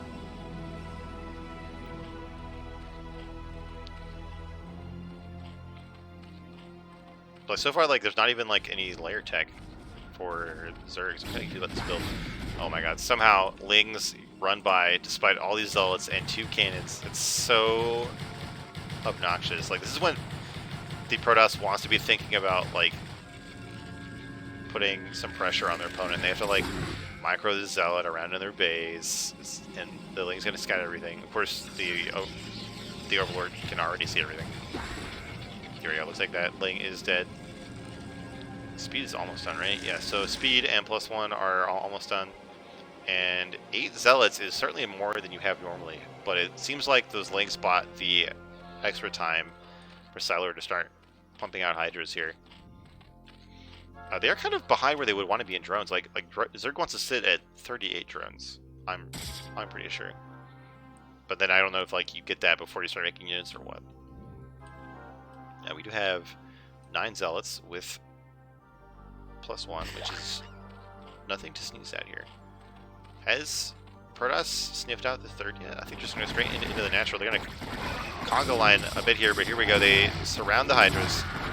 And no attempt to escape from Sylar. These Zealots are just butchering the Zerg here. So much value here. And the drones get pulled, but it's a bit too late to actually catch these Zealots. They go into the main where the drones are chasing them. Drones are actually killing more Zealots than the Hydras did. Here we go. And now the main drones are on it. But now it seems like the number of Zealots has been whittled down. What is... There's just drones everywhere. Like... there we go. It seems like they are returning to the main. Of course, they go to the back of the mineral, because, you know, why would they be smart and go to the front, right? We have some reinforcement zealots killing these drones here. The zealots in the main are going to get cleaned out, but this did a decent amount of damage to the Zerg. Looks like 3 drones net were killed during the time period. Oh, well, there goes one more. Losing the zealots, though, is going to be rough for Protoss. Like, maybe once all this shenanigans was going on, the Protoss should have backed out. I don't know, but, like, it's going to mean that it's going to take longer for Protoss to push out next, like, or to push out again. And that's going to give Zerg time to rebuild from that attack. Like, Zerg can generally reinforce faster than Protoss, right? So both sides trade their army. That's usually better for Zerg. In that case, Zerg traded some drones and some mining time for the army of the Protoss. It looks like we might be setting up for a contain again. Or maybe these links were made like as a panic. I'm not sure what's going on here from the Zerg. We had the Spire coming out really late. So I don't know if we're going to switch into mutas or something. We do have the natural gas, but like we're getting lurkers and the Spires. Maybe that's just like to get some Scourge to kill observers if we try to go for a contain again.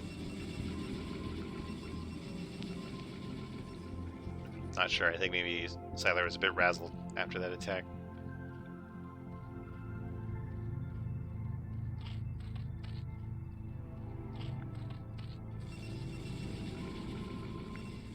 But this time, I don't think there's going to be a contain. I mean, I can say that now that there's basically no Zerg units on the Protoss side of the map, other than some links looking for bases. We have the goons spawned already. The robos coming. Do we have 2 robos? Whoa, is this on purpose? This has to be up to stake. Like, if you're gonna get Reavers, you would get 2 robos. But not just for shuttles and observers, right? Unless Hazarath was like, oh, there's no Scourge, I'm gonna mass make shuttles.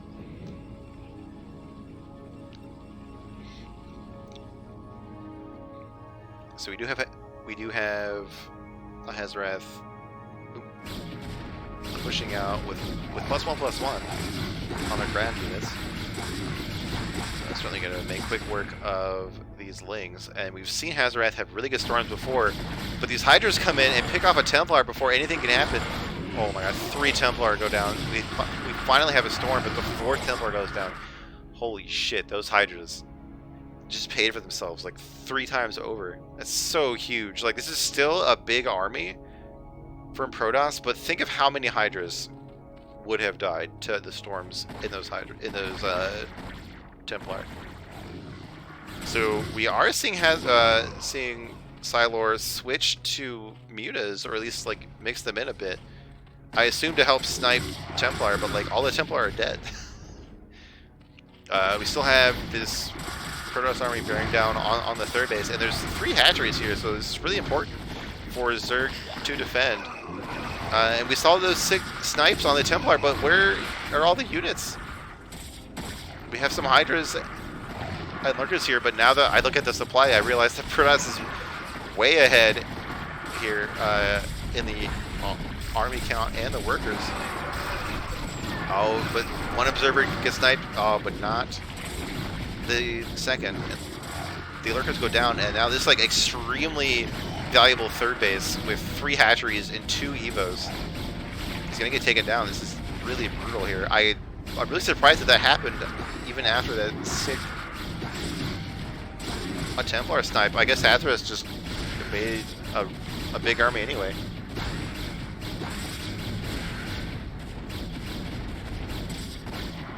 Yeah, like a BG Nikon is pointing out, like, the Zerg never really got to the ideal drone count. That push really messed up their game plan. And like Protoss lost the Zealots from that push, but they didn't take any damage at home, so this 2-base push was able to get off really well, despite that Templar snipe. So I guess maybe the issue is just macro. Like, Zerg micro was okay, they just weren't enough units to work with in this game. So Protoss doesn't have their third base yet, but it doesn't matter because they're left the game because they were losing their main and natural. And that is going to be another series on the board for the flying SCVs. Bring it to 2-1 in their favor. Now, I personally am really excited for the fourth series coming up because Kenzaki Renko has always been one of my favorite players to cast. Oh, and Dartha does point out that the Protoss won that series and the curse is broken. So that's very good. But anyway, in this series, Kenzaki has always been one of my favorite players to cast because they just do crazy stuff. They're playing Zerg this time instead of Terran. So I don't know what to expect. But in the past, they've done like Bio in TVT. I want to say that they went like Wraiths one time, like in like versus Zerg. I think like they do some cool stuff. And who knows what will happen in this game in ATVZ. So we have the Navy Terran Kimura and the light blue or the grayish blue Zerg Kenzaki Renko. And who doesn't like dark blue versus light blue? Or yellow versus yellow? I think this is the first series of the day that does not have a Protoss in it. So I guess I can be truly unbiased now.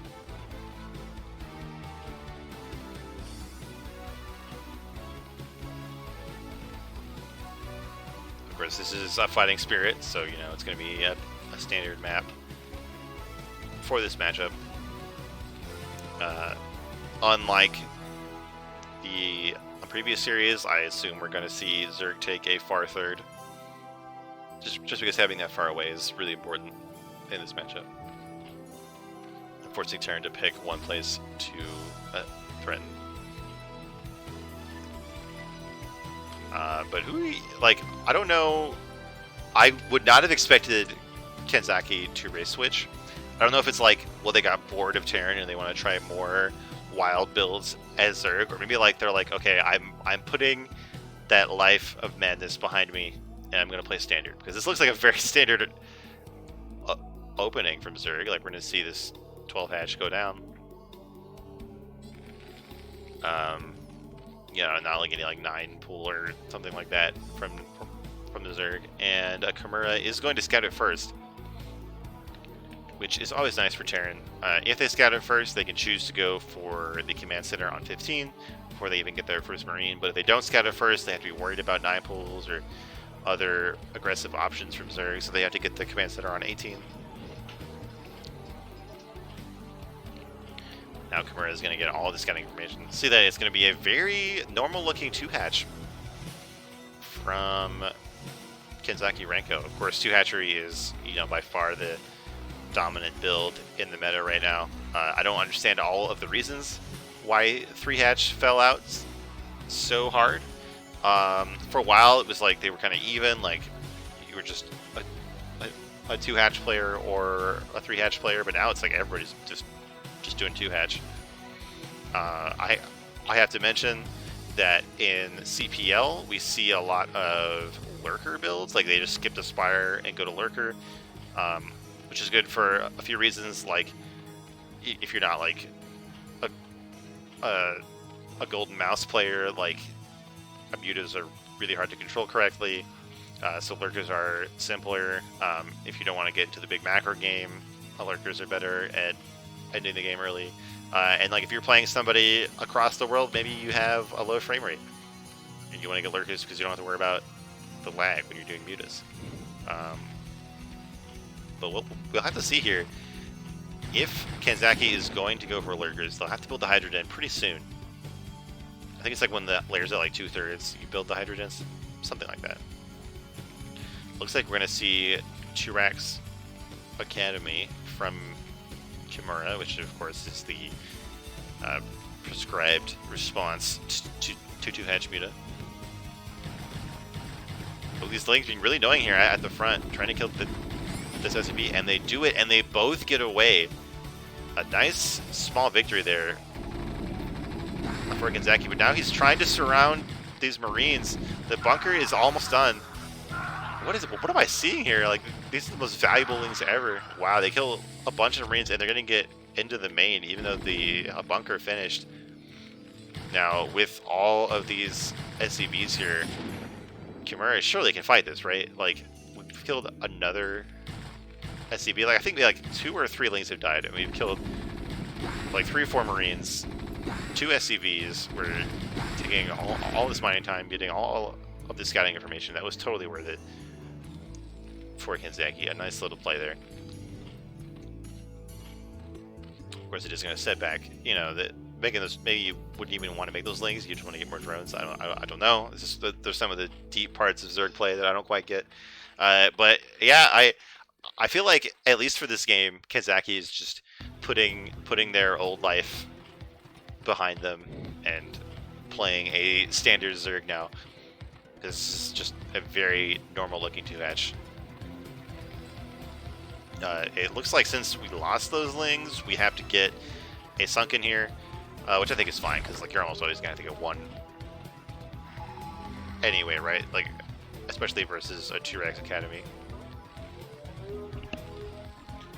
We don't even have any Lings being remade, which I think is actually a mistake. Like, we should make at least 1 pair of Lings to set out to the National. Although now that I look at it, we clearly have this Overlord here. We can see the whole bridge, so maybe we don't need that after all.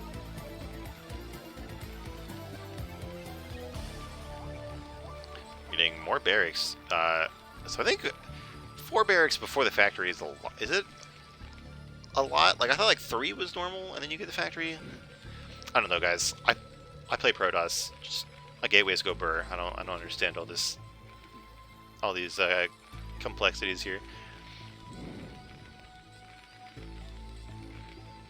This is a turret. Okay, so it looks like this turret might actually be like just a few seconds too late if these mutas leave flying here. Oh, but never mind. We have turrets in the natural, so Kimura is absolutely fine. And like I love like when both players are hitting all of their timings and like the turrets finish just as the mutas show up. Which seems like what happened while I was distracted by this turret here. But even despite these turrets, Genzaki is getting a few more kills here with these mutas. I don't want to expect him to get any kind of good numbers off of that. Enforcing yet another turret, like, this is so annoying for the Terran. And like you can't even really like keep your Marines in the mineral line or something, because like the mutas can just pop from the cliffs. I like how the stacking Overlord has gotten way too close and now you can't stack anymore. But who needs it when the turret's dead? So, okay, if there's a Zerg player in the chat, maybe you can tell me something about this. So, like, it doesn't have to be an Overlord. Like, you could use, like, a burrowed unit or, like, a larva. And, like, when I, you know, in the rare scenarios where I play Zerg, I like to use a larva instead, because I don't have to worry about the Overlord being pulled over, right? And so like it's obviously it's a lot of work to like keep selecting a new larva as you make units, but like isn't it also a lot of work to keep the stacking unit from running out here in the open and dying like we see here? And then even despite like, you know, not even talking about the death of the Overlord, like you can't stack when the thing is this close, whereas the larva can never go anywhere.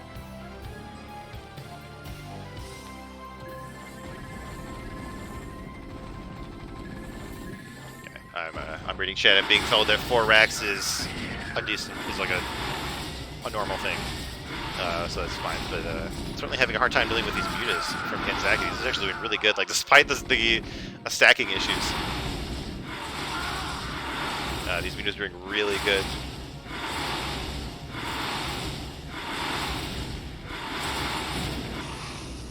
Oh, and while I'm distracted, it looks like the third base does go down.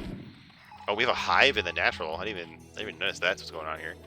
We're getting a greater spire, which I think is reasonable when you're killing all this stuff with mutas. So obviously, it's bad to lose your third base to the bio push, but like, it's also much worse to lose your main to mutas. So I think Kanzaki is okay with this. I didn't really get an idea of how many drones were here, but I can't imagine there's too many. Like probably like the 3 gas drones. Yeah, now Kimura is not even trying to break these Sunkens.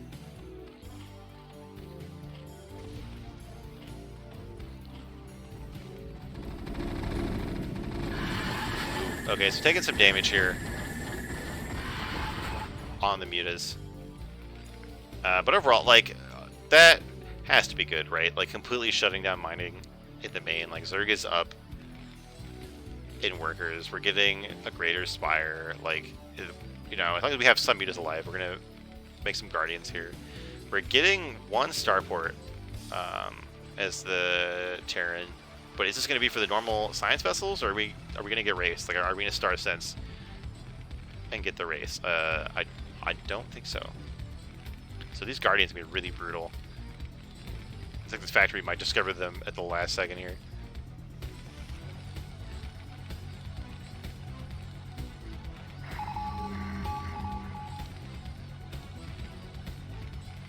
Oh, here we go. Kimura can see it, but the guardians are done. There's a control tower coming, no science facility. Maybe this is for Valkyries or something, I don't know. But these guardians trying not to fly into the range of the turrets because they're so dumb. But Kanzaki pulls back, and Kimura GG's because who the hell wants to deal with this? And Kanzaki takes game number 1.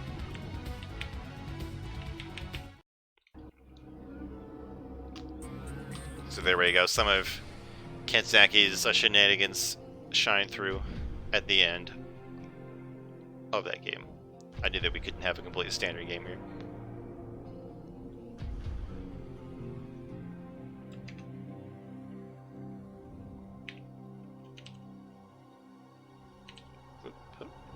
There we go.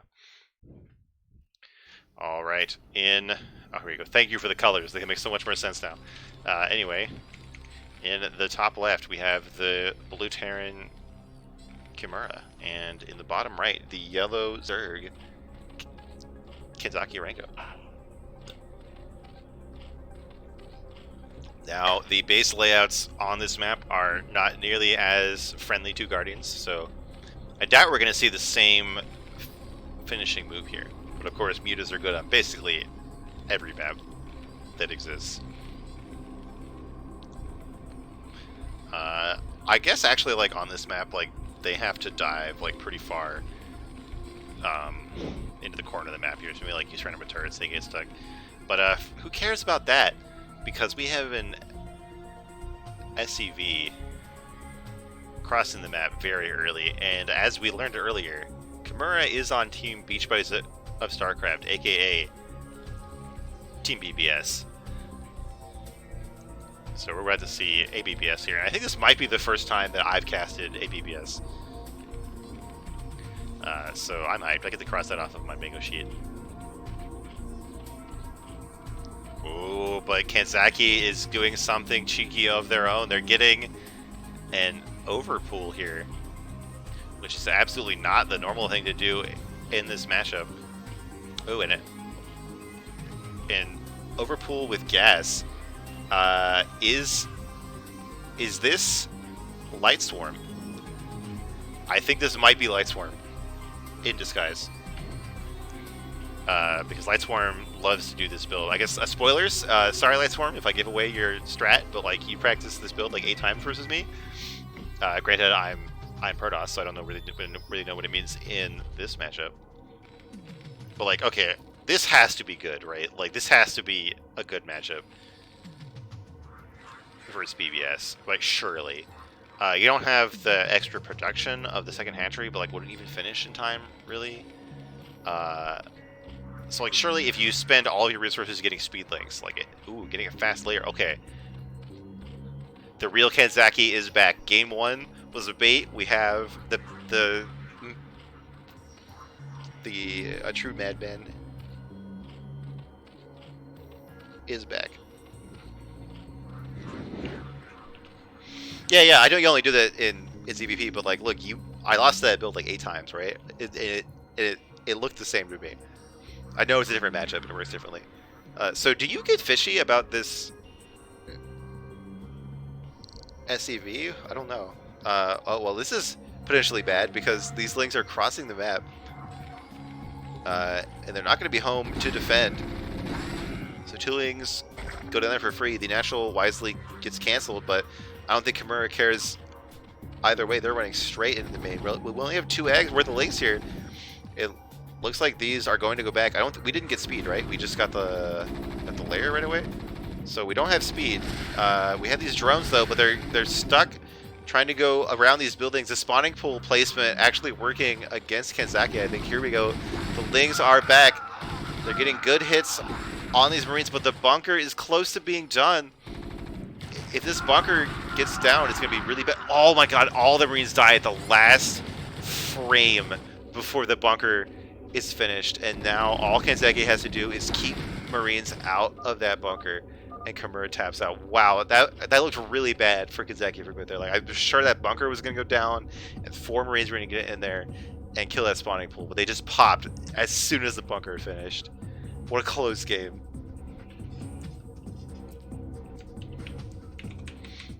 There you go. That's my boy Kanzaki. He's going to bring it to 3 series in favor of the flying SCVs. So out of the arbitrarily selected 5 replays that I picked, or 5 series that I picked for today, the flying SCVs are going to win. But we're still going to cast that last series.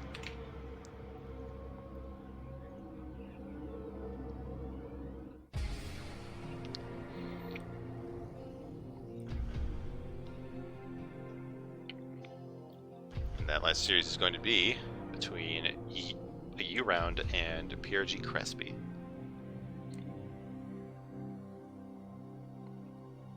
And it's another TVZ.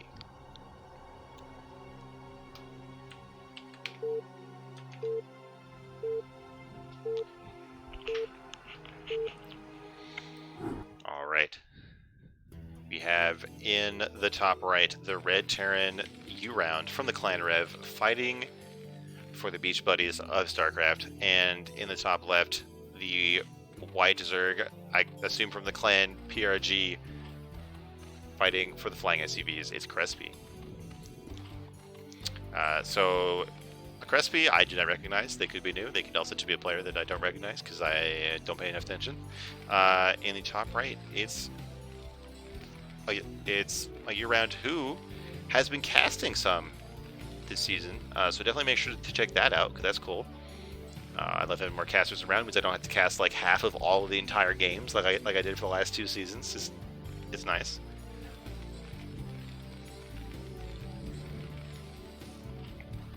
So let's see what we see in this series in terms of builds. I don't know anything about how these players play. I don't know if we're going to see standard stuff or BPSs or what. So we're seeing this depot placed where we could wall off, right? And if I can try to use my tiny Protoss brain, I think this means we might see a Goliath build, because being able to wall off the Goliath build is really important because you only make like 1 or 2 Marines, so you're pretty vulnerable. When Goliath build was really popular, it was, I think, partially because the maps allowed you to wall off at your natural, which is even better for Goliath build. The walling off in your main is fine too. And the Goliath build is like more popular in CPL than it is in general. I think it's so easy. Yeah, here we go. There's the gas, which is always good for the Goliath build, of course. Now there's other tech openings that you can do. Sometimes we see people go like 1 base bio. There's 1-1-1, which I really want to see. I don't think I've ever cast that, so that's another thing that I can cross off of my bingo sheet. Last week we saw, I forget who, but we saw a Terran player go Valkyries a lot, which was fun.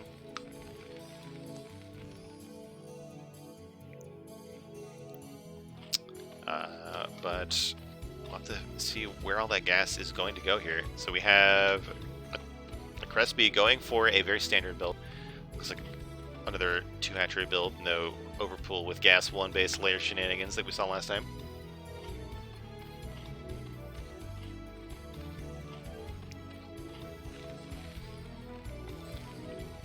Okay, the Overlord is going to get in here. See that some shenanigans are in play here, but I think it's actually a mistake, right? Especially like going this direction. Like this is like the longest cliff, or this is like the longest path an Overlord could take and not be above a cliff or something. So this Marine is going to have as much time as he possibly could to shoot down this Overlord. Is he going to get it? I guess not. I guess it was like close to the edge here, and the Overlord's going to get away at the last second.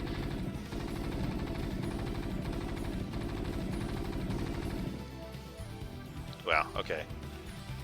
It was a very bold play there from Crespi, but it does pay off in the end. Oh, is this... Oh, no, we're going for it. U-Round is going for it. Did the SCV die? I think the SCV might have died. And we'll talk about that den in a little bit. But this Marine is actually going to commit to getting the Overlord, and it's going to work. So brave. Wait. Oh, no, that works? Oh, my God. No. With 14 HP? Oh, there's another Marine here, but he can't see it? Oh, there we go. Okay. The Zerg is punished. And we have this Hydra Den, which I now realize is just a reaction to the mech. I assume. Oh, no, it's not. We got Lurker coming up. Okay, which is still a reaction to the mech, but it's very different. Because getting Lurker versus mech is more of like an all-in move. Now, U-Round is going to scout it, this den. Yeah, but Hydras themselves are a standard response to mech. I feel like we normally see Spire with a bunch of mutas, and then we mix in Hydras. So I don't know if just getting the Hydra Den is enough of a tell that it's going to be Lurkers, or if U-Round might just assume that it's going to be straight mass Hydra. But given that we see an eBay, I think we probably figured out that it's Lurkers. Because the big problem with mech builds versus Lurkers is that mech doesn't get detection for a long time, because you don't get the eBay for upgrades, and you don't get the Academy for upgrades, so you don't have scanners, and you don't get vessels for a long time either.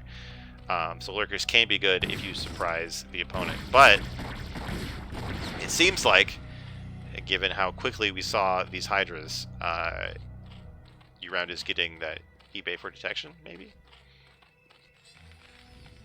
And like getting this bunker too. I assume we know what's going on here. We're getting this bunker like really far forward. Now there was a Vulture that got back. I did not pay attention to see how many kills it got. It doesn't seem like it really killed a billion drones anyway. Oh, duh. Yeah, you get the eBay versus mutas. Okay, this is why I'm Protoss, guys. Sorry. But it looks like we're just getting one turret at the front, which is definitely for Lurkers, not for mutas.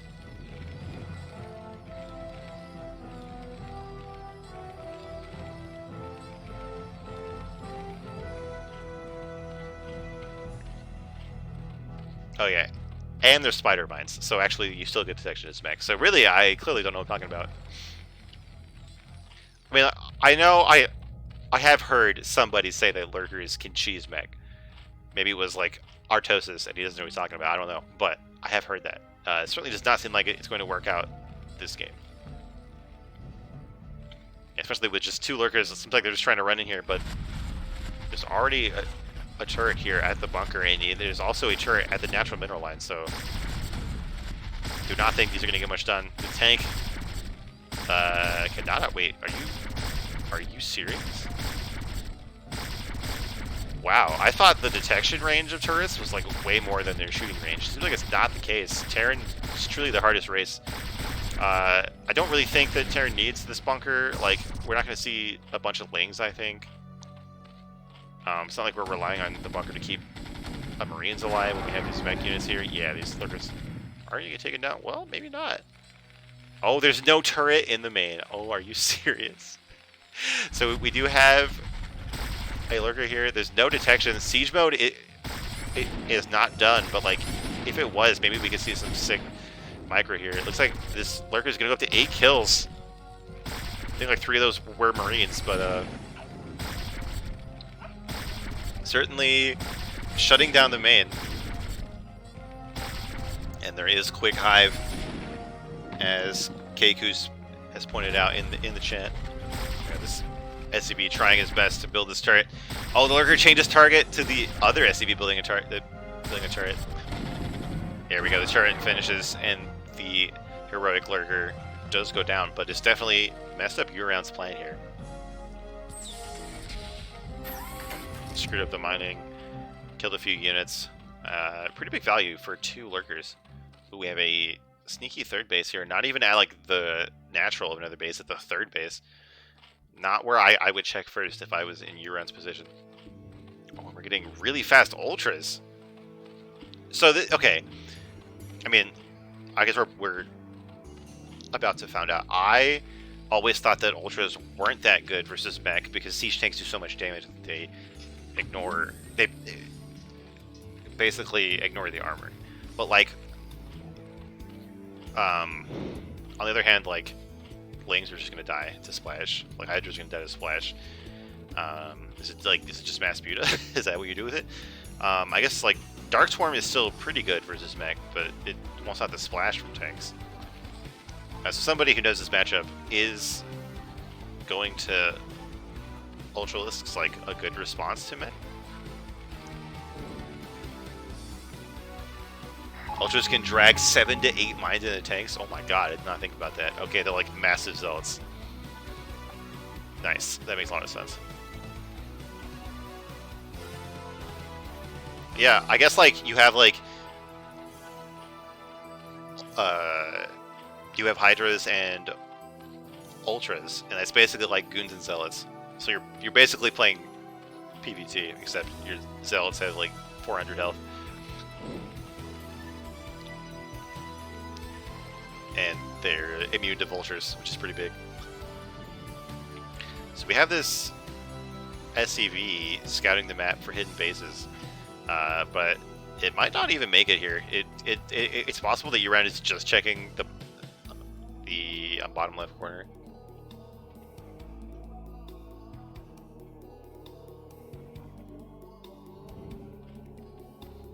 Oh, we are getting armor first to Zerg, which, you know, who cares about 1 armor when tanks do 70 damage with 1 shot?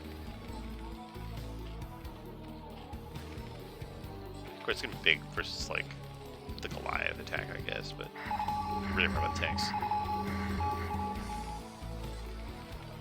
Terran is scouting scanning somewhere. Look like they're scanning the natural. They are gonna see those ultras here with big armor. Still no vision on the base. Terran has these 2 Marines here. Is this like to scout for drops or something? Or just to get the 2 Marines out of the way? Yeah, that's what it is. Like, these are like, you know, you pay like the employees you don't like to like go stand outside and greet people as they come into your store or something. So maybe there was going to be a third base here, but with all these links coming, I can't imagine it's going to get the chance to stay up. I think we saw adrenal glands done. Not sure. I think that's sounds and stuff.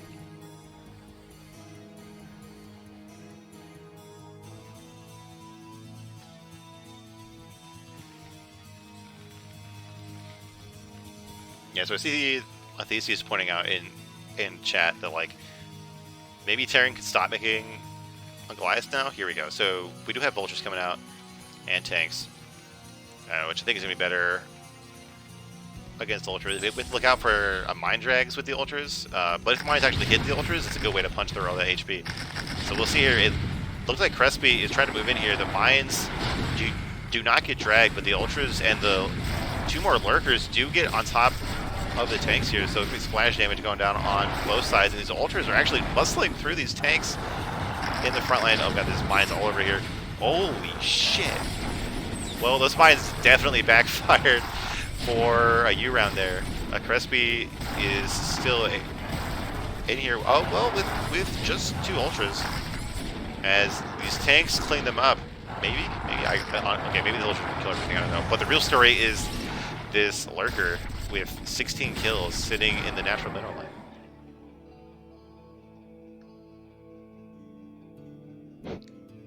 Mines won the game for Crespi. Yeah, it seems like it. Zerg did lose their army though, but of course a 3-base Zerg is going to have a better time reinforcing than their 2-base Terran opponent. And it looks like the Crespi is determined to make these lurkers work, and like, you know what, so far they have paid off. Just resetting that tank count is going to be really crucial. You know, Goliath and Vultures are really good units, but Goliath and Vultures alone are not going to kill Ling Ultra here. We need these tanks to provide the real damage. Looks like the 3rd command center is coming online.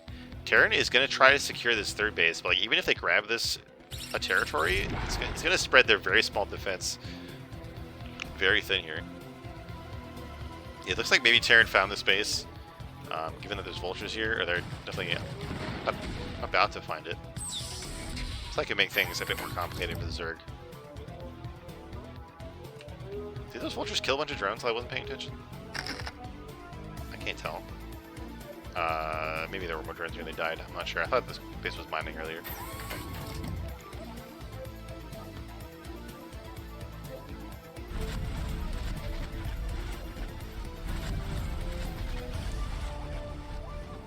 Ooh, I like, so these lurkers are stacked, which like versus bio will be really good. But there's siege tanks and there's scan, so I really don't know.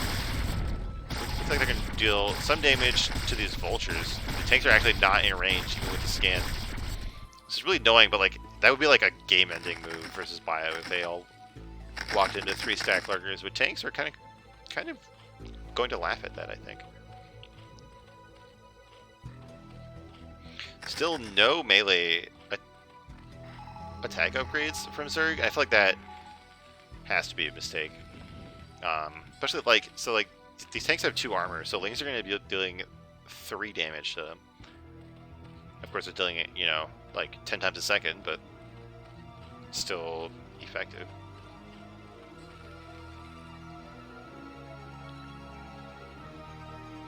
We're getting so many Sunkens here. Just to keep out vultures for as long as possible. We'd like to see like a Nidus, so we can just send some more drones there.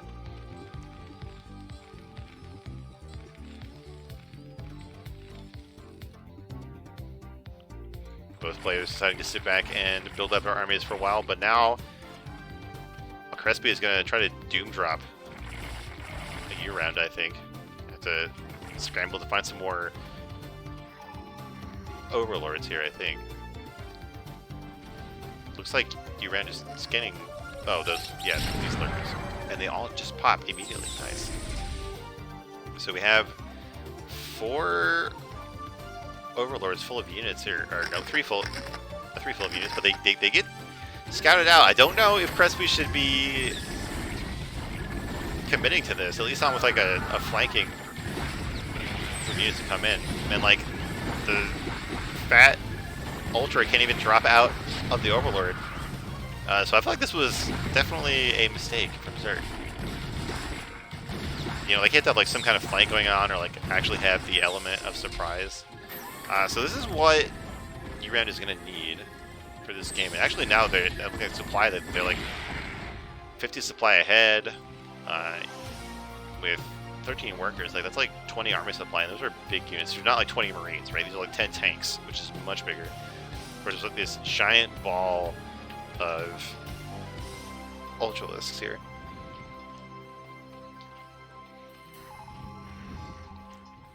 So Zerg's not out by any means, but it's starting to look better for Terran despite all of the economic damage It seems like Zerg is like not really been able to capitalize on it. Like we're just barely saturating the third base. Here we go.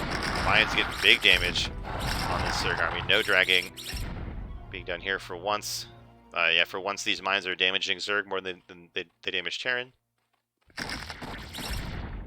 Is this like purple thing on the end of the ultras? Has that always been there? Yeah, it is there. Okay. Sorry, I'm staring at the Zerg butts. Their armor, the little purple thing. Getting this base here is very ambitious. Although, I mean, Terran really hasn't pushed out in a long time, so maybe we're just not worried about Terran trying to kill us. Mine's getting more damage done.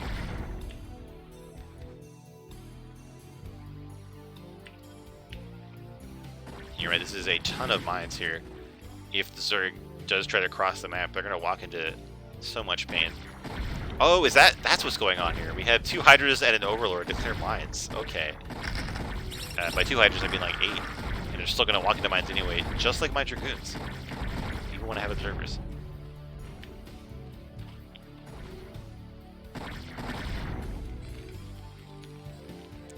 Alright, so we're trying to get some vessels here. Gonna be good at punching through those ultras with the radiate.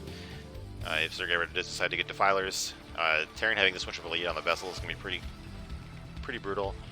Of course, we do have a Spire somewhere, which I assume is for Scourge. Don't think we would get Guardians here. More Hydras dying to more mines, and it looks like Terran is gonna go punish this base. But Crespi is going to flank here, and all the mines have been cleared out. Look at this big arc of tanks. So the Zerg engagement is going to have to be like impeccable for this to work. Oh, here we go. They're going to get ultra bombs on the tank line. We just need, I think, just more Zerg units to come in with these ultras. We go. They're trying to drop on the tanks. We have a mine drag there, but most of these tanks pull back to this position, and the ultras get melted once the tanks shoot on them. Shoot at them, I guess is what I'm trying to say. So overall, that was pretty good for Terran. Zerg just having trouble like making use of all this money, like getting a big army, and most importantly, getting it all to fight at the same time. Like mech, believe me, as a Protoss player, I know that trying to engage mech with small groups of units does not work out very well.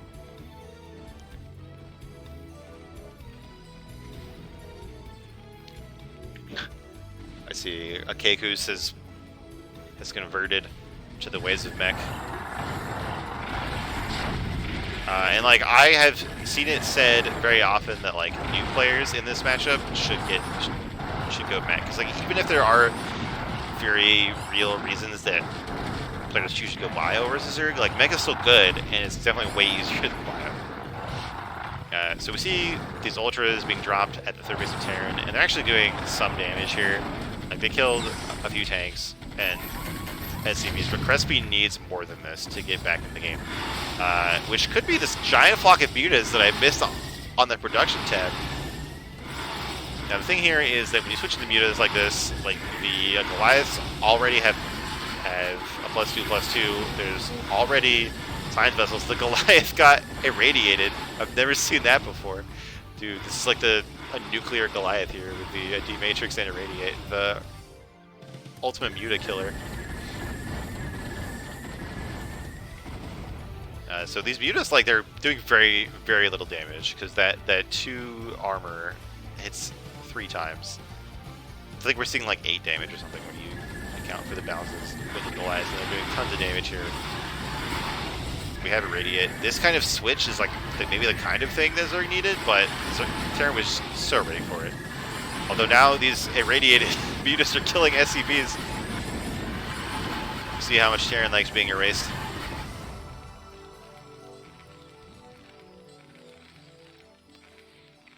And they had a short life, those mutas, but they lived it to the fullest. You know, the star that burns the brightest, burns the fastest, or whatever.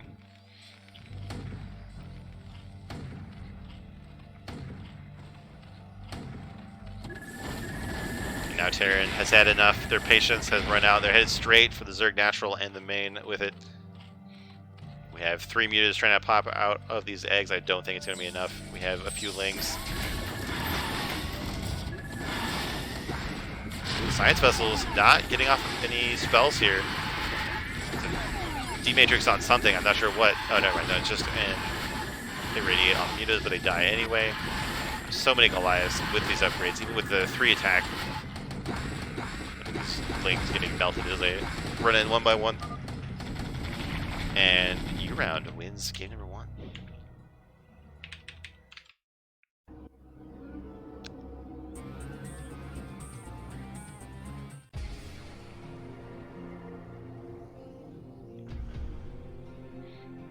And now let's get into game number 2.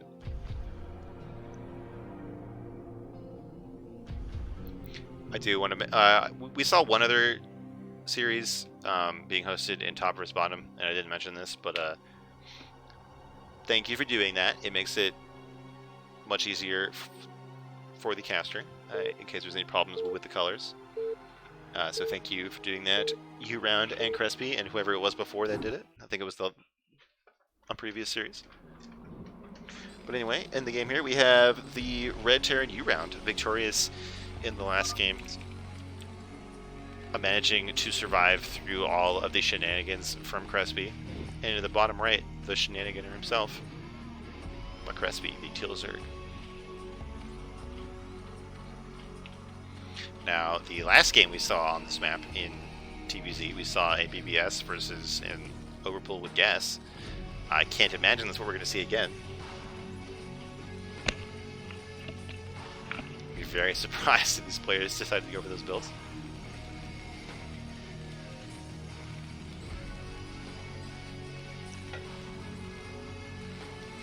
Now, I would expect U-Round to go mech again. Of course, not only did it work last time, but like it seems like players are kind of you're a mech player or a bio player. You know, the best players are going to be able to do both, but when you're in CPL, it's much easier to just practice one rather than like mix them around. And that is what we see here with the wall starting to form at the ramp. I can only imagine that we're going to see mech again.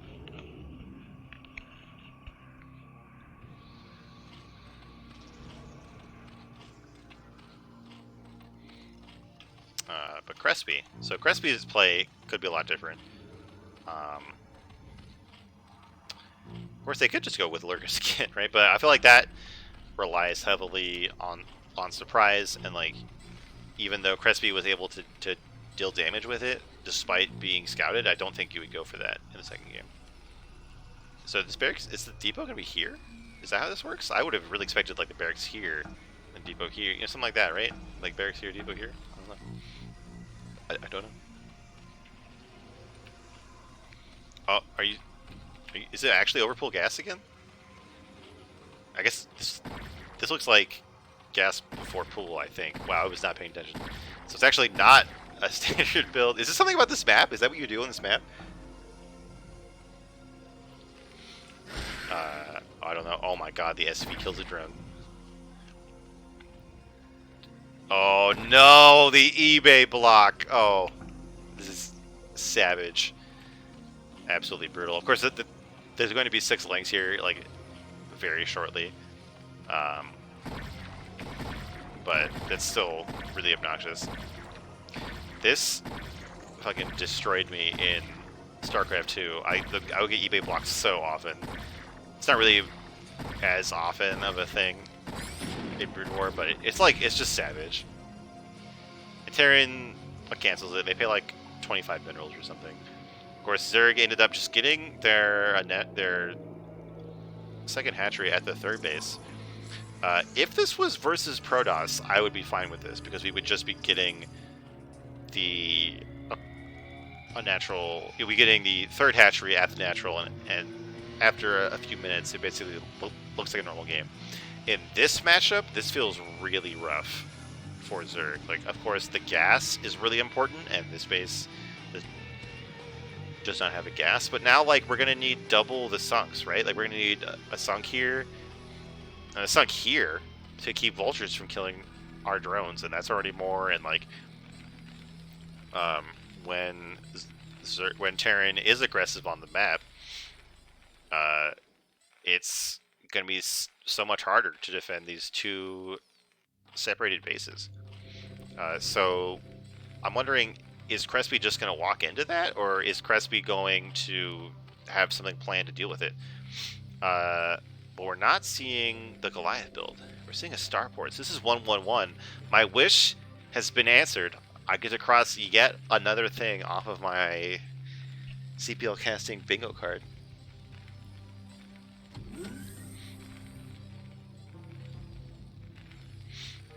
Crespi's sitting on a lot of money here. I'm not sure what's going on. We don't even have... We've stopped mining gas at 76. Did we get speed? Yeah, we got speed, right? This is speed links. I'm really not sure what's going on here. Maybe Crespi is just a frustrated, doesn't know what to do versus build. Here we go. So we do have a very quick third hatchery. So this is sort of what you do in a ZVP, but a Protoss does not have vultures. Of course, if you walk your vulture right in the middle line and get surrounded, doesn't really matter. So nice hold there from Crespi.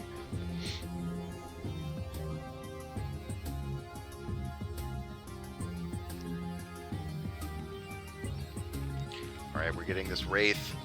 There is no anti-air in sight for Crespi. Where even are the Overlords right now? Like, there's just two Overlords hanging out here above the water. Dude, I have this problem all the time. I just can't find the Overlords in-game. I have complete air supremacy, and like I can't find the Overlords to kill them. And now even when I'm casting this game, I can't really find them. Here we go. The Wraith is on the hunt. We have several vultures here. No risk of dying to these lings, I think. Although, you know, the wall is not closed. If these vultures get surrounded, they don't have speed. They don't have mines. This is actually a lot of lings here. The barracks is not landing. Oh my god, are all these lings going to get in? Oh no, U-Round lets in all of the lings. You can see that an Overlord has died, but who cares? Zerg are in the base, although it looks like with the extreme standstill micro, Terran's cleaned it up. No, more lings get in, and the barracks still has not landed. Oh my god, what a disaster. Where are the Wraiths? Why are the Wraiths leaving? They can kill lings with impunity. Oh my god. There we go. The barracks does land. The door is locked. The lings will stop getting in. But they've done way more damage than they ever deserve to. But is it enough? I mean, we still have Wraith on the map. Where was the first Wraith? Is that the first Wraith? I thought that was the second Wraith. Oh no, the lings are back. This depot only is... Wow, it's coming out really fast, actually. Vultures are under threat yet again. I think speed finished for the vultures? I'm not sure. But this one is not going anywhere very fast at all. No, and the more lings are going to get in. Oh, no. Oh, wait. Oh. It's not even tight. It's not even tight. So none of this matters. Nice. Nice. Okay. Anyway, the lings are killing so many SCVs. This is just what Crespi needed to make up for that hatchery block. We have a natural command center trying to be built here, but you're only at 19 workers, and more units are coming. These two hydras somehow managing to split their a DPS. What? Do you need range to shoot that far? Okay, that's annoying. Berserk. Meanwhile, these Wraiths have done nothing. This whole starport and 2 Wraiths, which is like 450 minerals and 300 gas, has done nothing. And all these lings are getting in here. The tank is going to get surrounded immediately. Crespi has had enough of these shenanigans. Fuck your mech, fuck your eBay block. Just smashing in the face of U-Round. And of course, it's top versus bottom, so I'm sure there was manner going on here. And that is gonna even up the series here between U-Round and Crespi. We're gonna go into the final game of the series and the final game of tonight.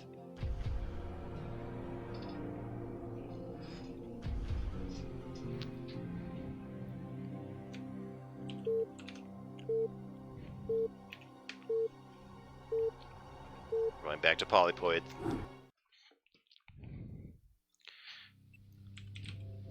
Alright, in the bottom right, in the Grey Terran, it's U-Round from the Clan Rev. Having a problem getting that door shut in the previous game.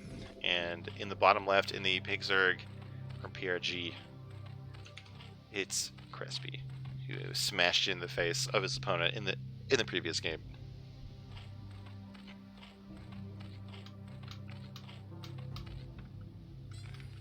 Now, I assume that we'll see Mech again.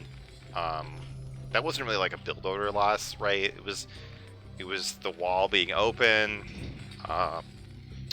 And of course, there was that gap where the Lings could get through, but like if the Vultures were there, they would not actually make it through there.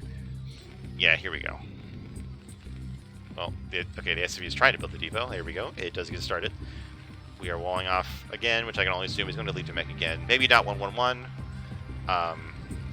Because it is more fragile than regular mech opening, but maybe we just go back to that. Maybe we just cross that off. You know, we ignore that game as a silly mistake and go back to what the fundamentals of what we know works.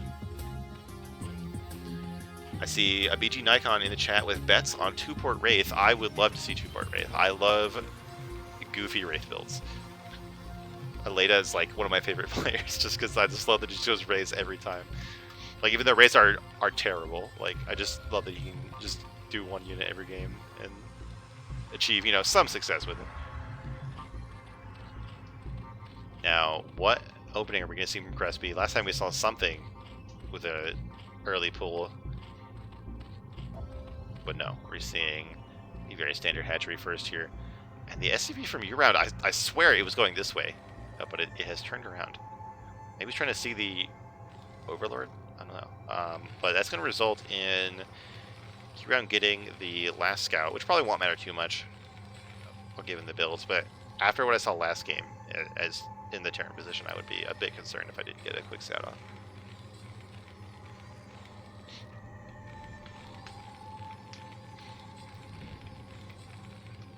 Alright, this wall is up. I have no idea what is link tight and what is not.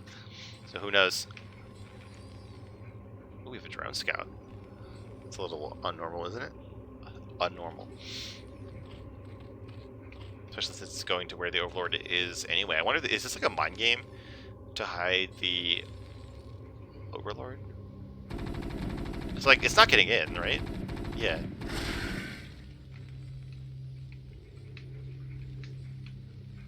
Alright, I'm being told that this wall is not link tight and that you actually that you can't do a link tight wall in this spawn. I will trust the Terran players in the chat.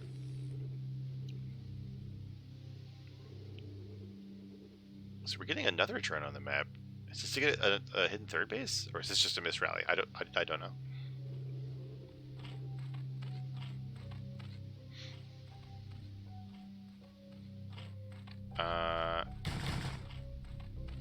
It's not normal to get link speed before Spire, right?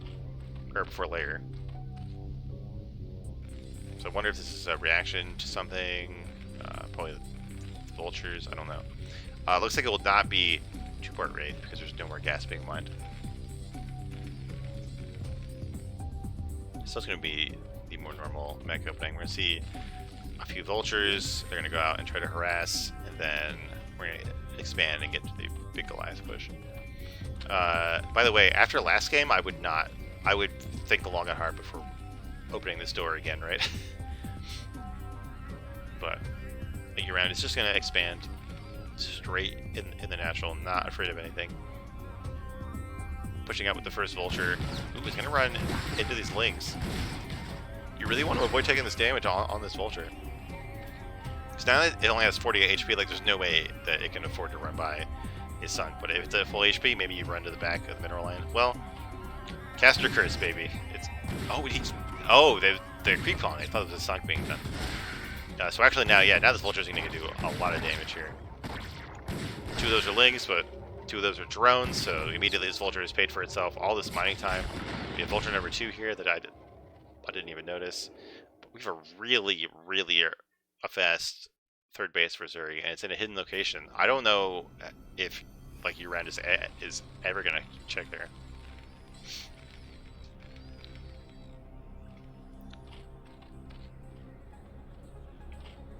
Of course, Crespi is sitting on 600 gas, so we're going to spend that on something. It looks like it's going to be for Hydras and upgrades.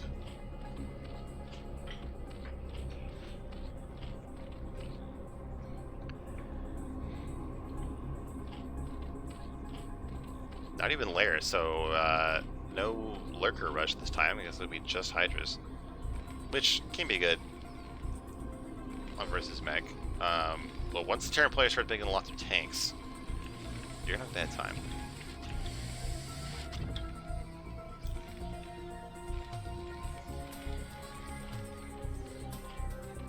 Getting that really fast range upgrade there.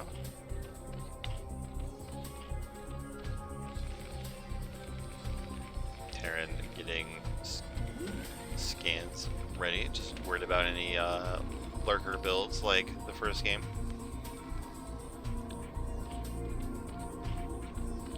Sitting on 500 gas, you're getting more gas. I don't know how I feel about that. Double Evo chamber. This is okay. I've never seen this. Here we go. The lair is started though. Finally. I assume this SCV is scouting rather than trying to get a third base down here or something.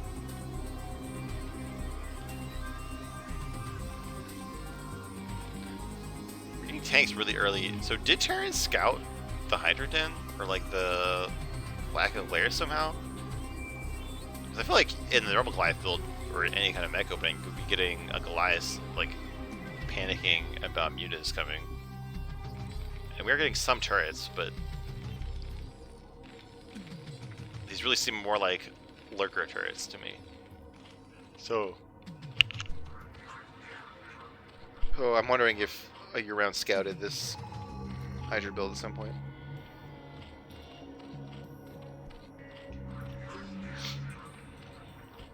No, we saw a scan somewhere, or heard a scan. I wasn't fast enough on the draw.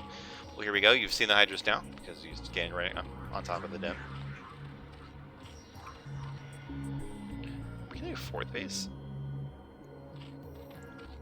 The Crespi, I cannot get a handle on their plane. They're just gonna do whatever they want here.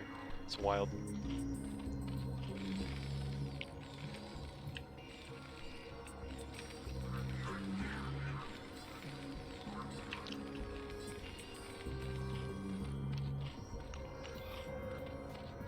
I have no idea how this like +1/+1 Hydra build is gonna measure up here. I feel like since Terran has already started making tanks, like these Hydras are gonna have to be controlled like just perfectly to avoid getting splashed to death. Although like Terran army is really not that big. Like I feel like you get to like 5 factors or something, right? When you do the Goliath build, and obviously this is a bit different because there's no mutas, but me year-round is playing like a slower, more economic variant or something, or I just have the timing completely wrong. So year-round scans the main, sees the lair. At this point, you're probably pretty confident that there's not a spire.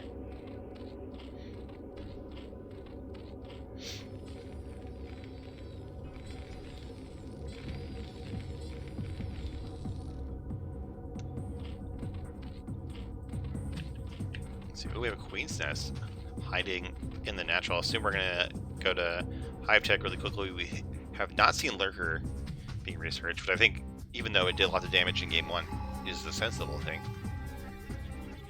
Oh, look at that. Star Sense scans both of the bases that are on the map. So year-round knows that they're about to be against a 4-base Zerg. Spawn Broodling. Okay, so in addition to the Hive Tech, we're getting Spawn Broodling. You want to see some queens, though, right? We had like Like, I'm gonna start building that mana as soon as possible if you're going to rely on queens to deal with tanks. But that is it seems like a smart way to act to me when you're going hydras, because of course tanks are really good for hydras. But when we saw the fast queens nest, I expected to go straight into hive and go straight into the ultras like we saw in game 1, but this might be a slightly different game plan.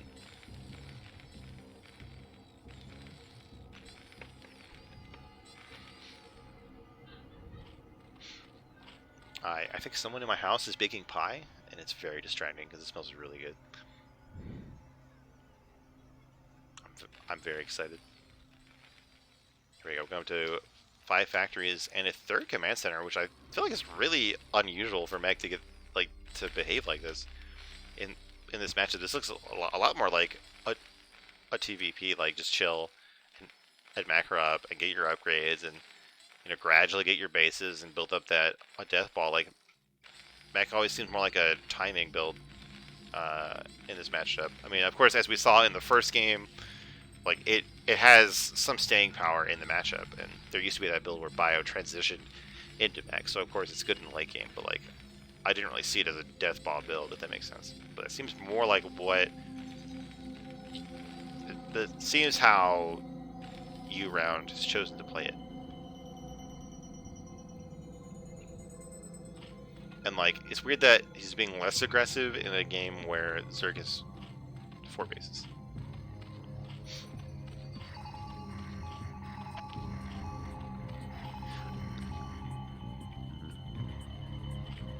Queen energy and no queens. Like, we really want to see those queens, right? I feel like you would get, if you're trying to get the mana upgrade to optimize the queens, right? Then I feel like you should get the mana upgrade, start the queens like halfway through the upgrade, and then get spawn broodling. But I'm pretty sure the map works out that way. Oh, and we do have 3 queens over here, so I completely missed that. Oh, here we go. Some Hydra is getting right on top of this mech army, actually taking out the tanks before they even siege. Really, there's so many Hydras. Wow. Okay, I was totally not aware of how many Hydras there were. And now we see why U-Round was being safe here, because as soon as they moved out, they got absolutely slapped for it. So this is going to set them back for a long time. It's going to take a while to rebuild all of those mech units here. Meanwhile, Zerg is going to be on 4 bases. They've got their sniper units. They've got all of their Hydras.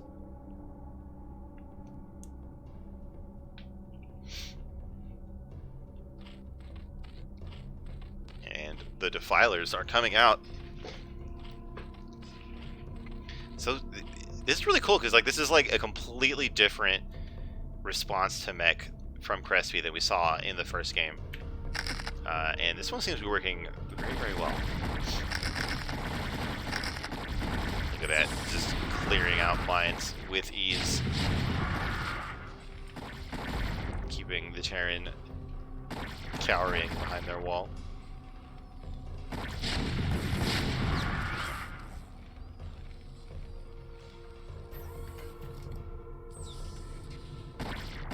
Trying to land with their command center with his 20 Hydras. Not going to work out.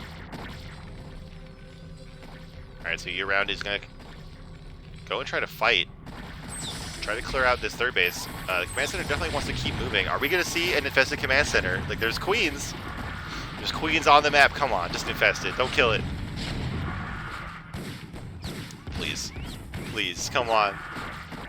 Oh, no. Dude, like, it would actually be good. Like, it wouldn't just be a meme, though, if you went in and infested this. Also, I think this SCV is set to, like, move command on the command center, so it might go down anyway. Anyway, in the meantime, there's a fight here. We're seeing some broodlings on the tanks, and of course, like, a queen is cheaper than a tank, so if it gets off one broodling and dies, it's technically some value there. Dude, this is really burning down. This SCV can't even get over there. It's like right over the army too, so there's no way that U-Round should miss this. Dude, please. You have 4 queens. Like, it's totally worth it. They can't repair it in time. Just infest it. Come on. Damn. Big regretty. Yeah, look. This is year-round, like, literally begging for this command center to be infested, like, slowly repairing it, keeping at the front of the army. Like, there's queens literally, like, one screen away. Come on. I feel like I'm, like, never gonna get a chance to see this again. But anyway, back in the real game, Zerg is all over the place, like, checking out all these bases, going up to 5 bases. Both players are just making sure that no one expands here at 12 o'clock. Virtually every base, yeah, I think every base on the map either is a Terran base or has units there.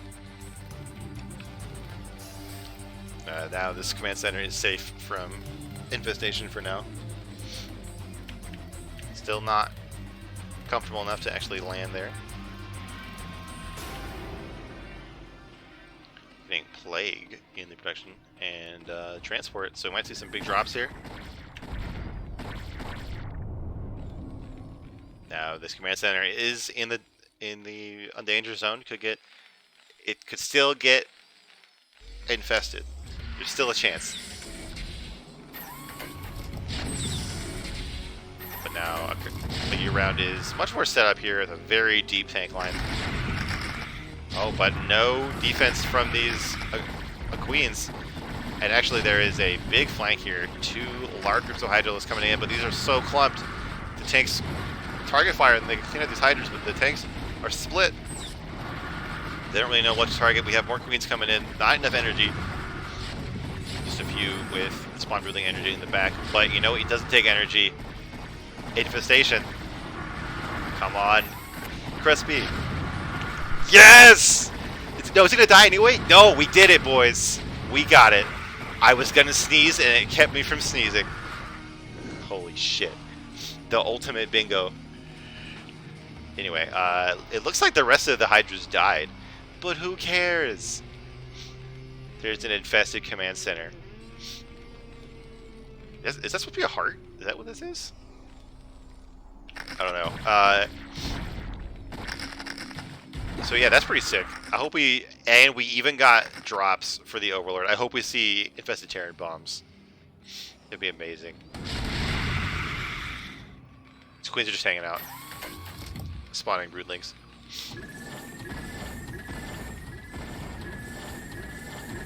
Rip. Oh, it's gonna land here. Doesn't look like it's making anything just yet. The sick thing is, oh hell yeah. The sick thing is, like, you can return resources to a infested command center. So Crespi could go, like, land it at one of these bases and start mining there.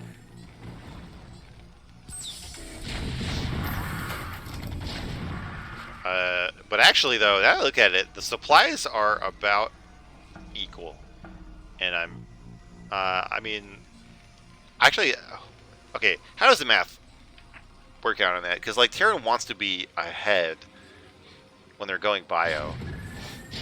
But mech, I don't know, like, mech, they should be more supply efficient, right?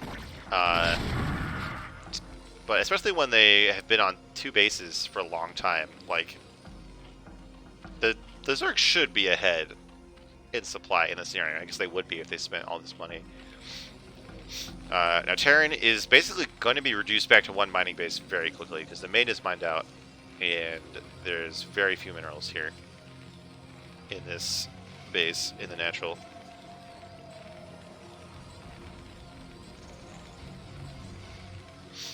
Dude, I'm so hyped we saw an infested command center.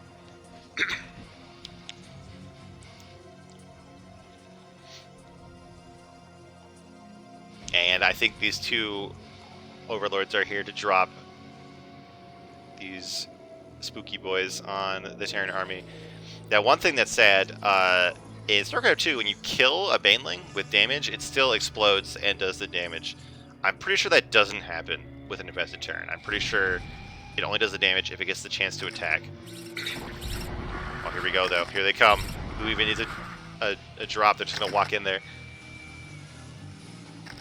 I've completely given up on paying attention to the rest of this game. What do we have going on here? It's like trying to get a 4th. Oop, that's the wrong button. Playing old school for a little bit there. Okay. Terran trying to get a 4th up. Zerg should have seen that. Definitely gonna see all these SCVs running around. Okay, we have Hydras coming in. The Vegetarians trying to filter through. Come on, come on. Get a big hit somewhere. Attack something. There we go. They got a Vulture and an SCV. Something went off over there. Okay, we're getting kills. Very nice. We technically saw an infested Terran kill something.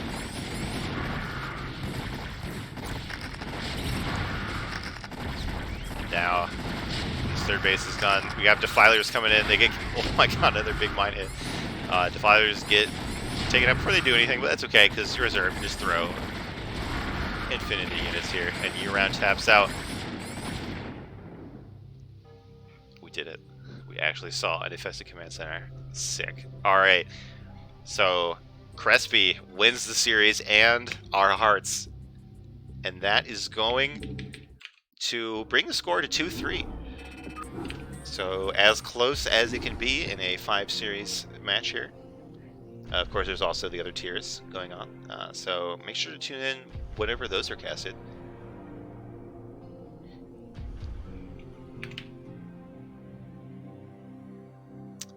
I'm being told in the chat you can't return minerals to an infested command center. So apparently I was wrong about that.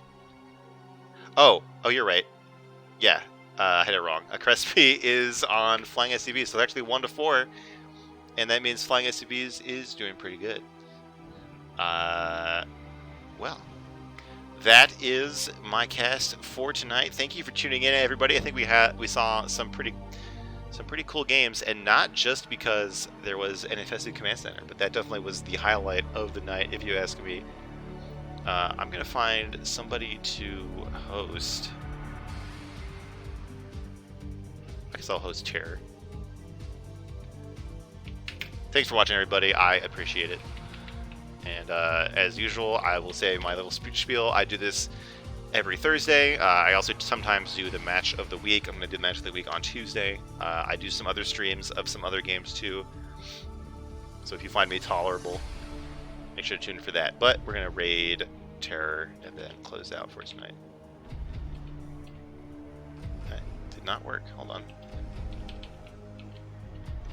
I know how to type. There we go.